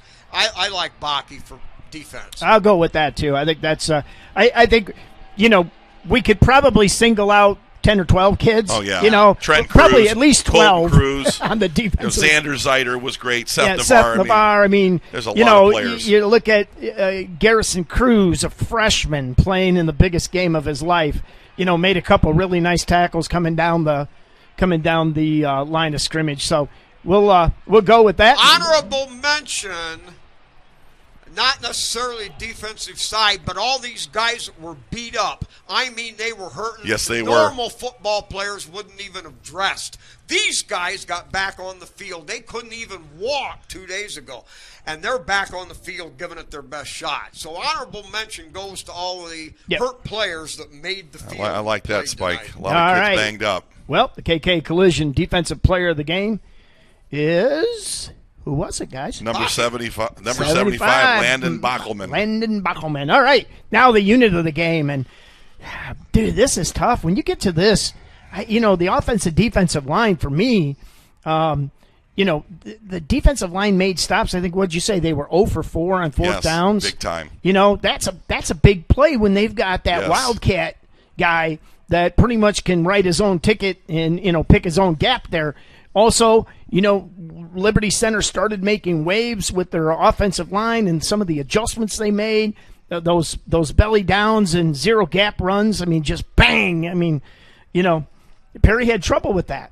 So I don't know. I think we just throw everybody in the hat at this point. They're at the state championship game. How do we pick one or the other? I'm gonna let Spike. You know what? That ain't our problem, Scott. That's Spike's problem. Well, let me get behind that movement. When and Spike said it 25 times, this is the big stage. It gets no bigger. It gets no better. And every one of these players, even down to the scout team, and Spike, you've been at practice a lot more than me this year.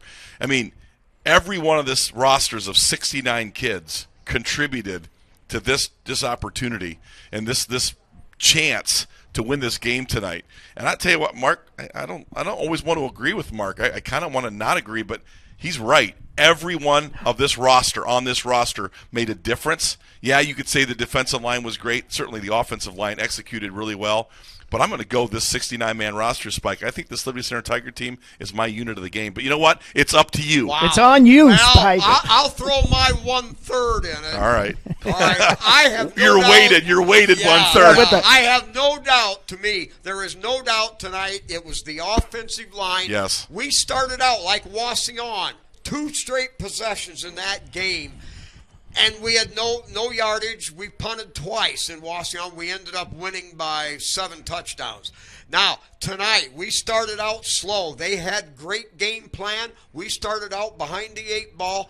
But the offensive unit, the grinder bunch, the team that doesn't make tackles, they have to grind it. They have to block. They have to shove and beat up and hit. And they put it together as a unit. And they started to grind and grind and grind. Drives maybe once or twice didn't finish. But the offensive line, to me, without a doubt, did their job. And I think they should be the unit of the game. I do like that 69 men. Well, that's a good way to get out. We got to go with Spike on that. I think we got to. His weighted 1/3 is tipping the boat over here. Spike is not 1/3 of anything. He is all of it. So I agree with Spike. The absolute offensive line, that was the game plan. Run the ball. We got some explosives out of it. Trenton was awesome tonight. The offensive line did exactly what they were supposed to do. You're so right. Pass blocked well, and they took us down the field when we had to throw the ball. We hadn't thrown it pretty much all game, and yet we threw the ball to get down the field, to get down to the 20-yard line. So there you go. We got it down there twice. We didn't get in on a turnover. We didn't get in. We ran out of time and downs. But, again, the offensive line, I thought tonight was excruciating. There it is, Mark. Make the call. All right. Well, the KK Collision unit of the game is the offensive line tonight via the weighted breath of Spike Whitman. So, all right, guys, this comes to the conclusion of our 2023 football season. I tell you what, I do have to give a shout-out to our sponsors. Yes. One last football time, because I know he's out there listening. Shut up, Digger! Digger Barnes. Digger Barnes home on the mend. We wish him the best. Diamond Dan. Diamond Dan's home. He was coaching us up via text messages, I like though. It. Boom, boom. Yep, boom, boom, Cole Ballman. He's actually down on the field with the producer for Spectrum. I said, you're under contract, buddy. Yeah, for free. Spectrum has him down on the field right now. Paying that guy hot dogs. Bergstrom Barrett, our grip and stat guy. Been a great year for those students, LC students. Jigs Babcock certainly contributed this year to us. I think so. Also, Spike Whitman, the icon, the voice of the Liberty Center Tiger football team. Oh no, Scott Barrett, you have really lent yourself to this, and I always appreciate, as the director producer of this, the homework and stuff that you do. It's kind of nice. I walked up here tonight, got everything fired up, and said, "Hey, it's yours." Bye. I went downstairs and got a $13 hot dog. I love it. So, all right, Spiker, let's take us home. We got to get out of here. Well, that says it all. Another terrific year for the Liberty Center Tiger football program. Going down by not losing, but just coming up short in a 21-14 final score. So I can walk out of here with my head held high. Yes. I hope Heck you yes. are too. So with that, everybody, I can truly say good night and good Tiger sports.